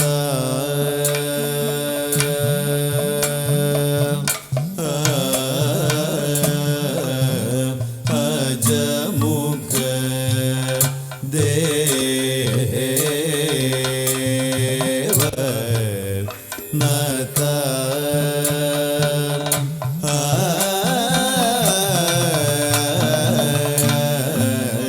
വിജയ സാരഥേ സാധു വിജനും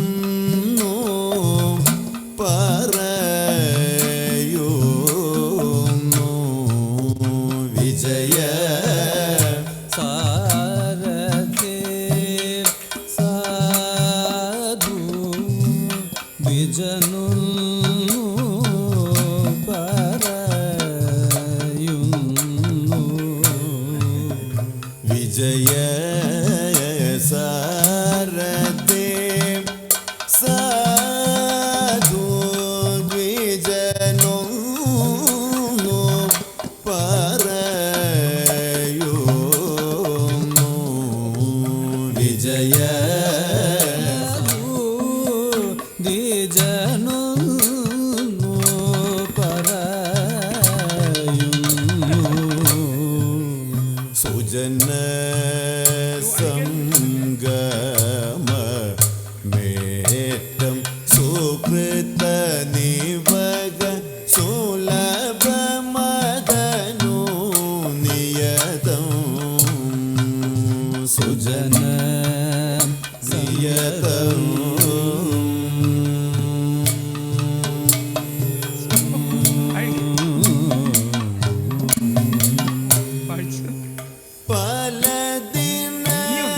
പലദിനമായി ഞാനോ ബലഭദ്രാനുജ നിന്നെ പലദിനമായി ഞാനും ബലഭദ്രാനുജ നിന്നെ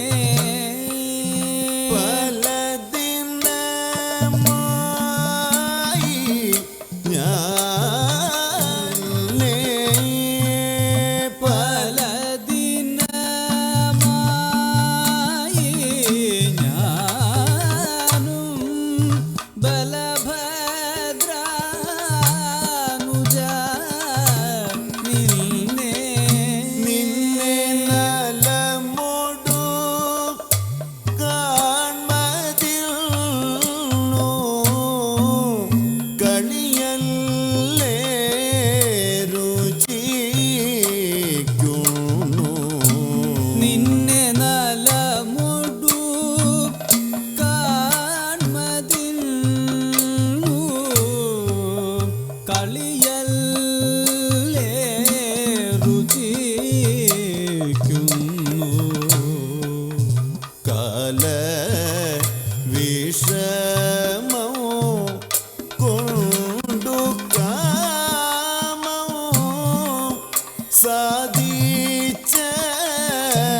സാധിച്ചതില്ലേ കാല വിഷമം കൊണ്ടു കാമം സാധിച്ചതില്ലേ. കാല വിഷമോ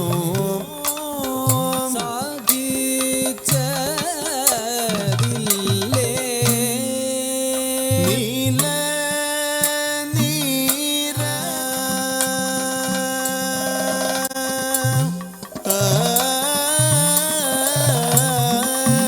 നീല നീരദ വർണ്ണ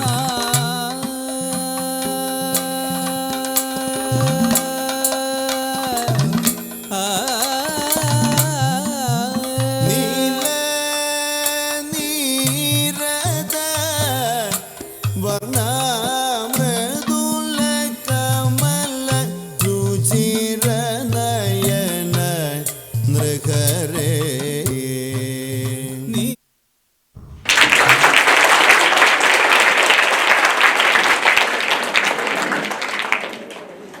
നല്ലൊരു മനസ്സിലായില്ലേ? അതാണ് എൻ്റെ പറഞ്ഞതിന് ശേഷം ആവിഷ്കാരം ചെയ്ത് വെച്ച്. എന്തായാലും വളരെ താങ്ക് യു കേട്ടോ, നന്ദി, താങ്ക് യു പറയുന്നുണ്ട്, നന്ദി. ഗോവിന്ദ ഹരി ഗോവിന്ദ ഹരി ഗോവിന്ദ ഹരി ഗോവിന്ദ ഗോവിന്ദ ഹരി ഗോവിന്ദ ഹരി ഗോവിന്ദ ഹരി ഗോവിന്ദ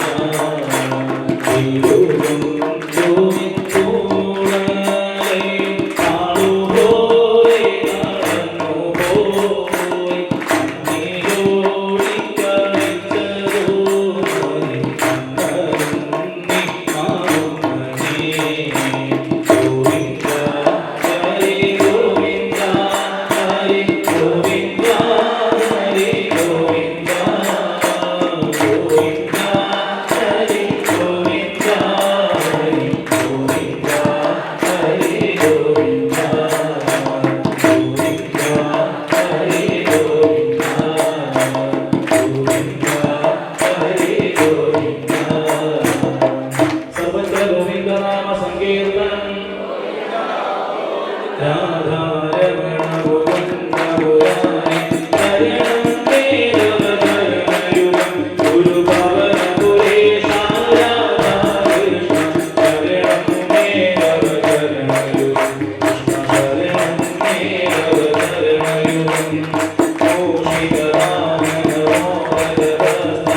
ഗോവിന്ദ ഗോവിന്ദ ഹരേ രാമ രാമ രാമ ഹരേ ഹരേ ഹരേ കൃഷ്ണ കൃഷ്ണ കൃഷ്ണ ഹരേ ഹരേ ഹരേ രാമ രാമ രാമ ഹരേ ഹരേ ഹരേ കൃഷ്ണ കൃഷ്ണ കൃഷ്ണ ഹരേ ഹരേ ഹരേ രാമ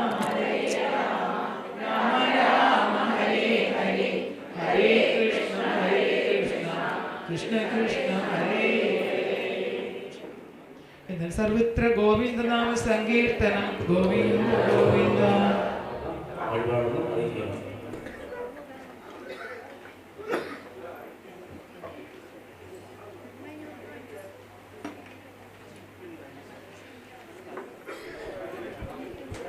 അവർ കിഴി കൊടുത്തിട്ടുള്ളവർ വാങ്ങിച്ചിട്ട് പോലെ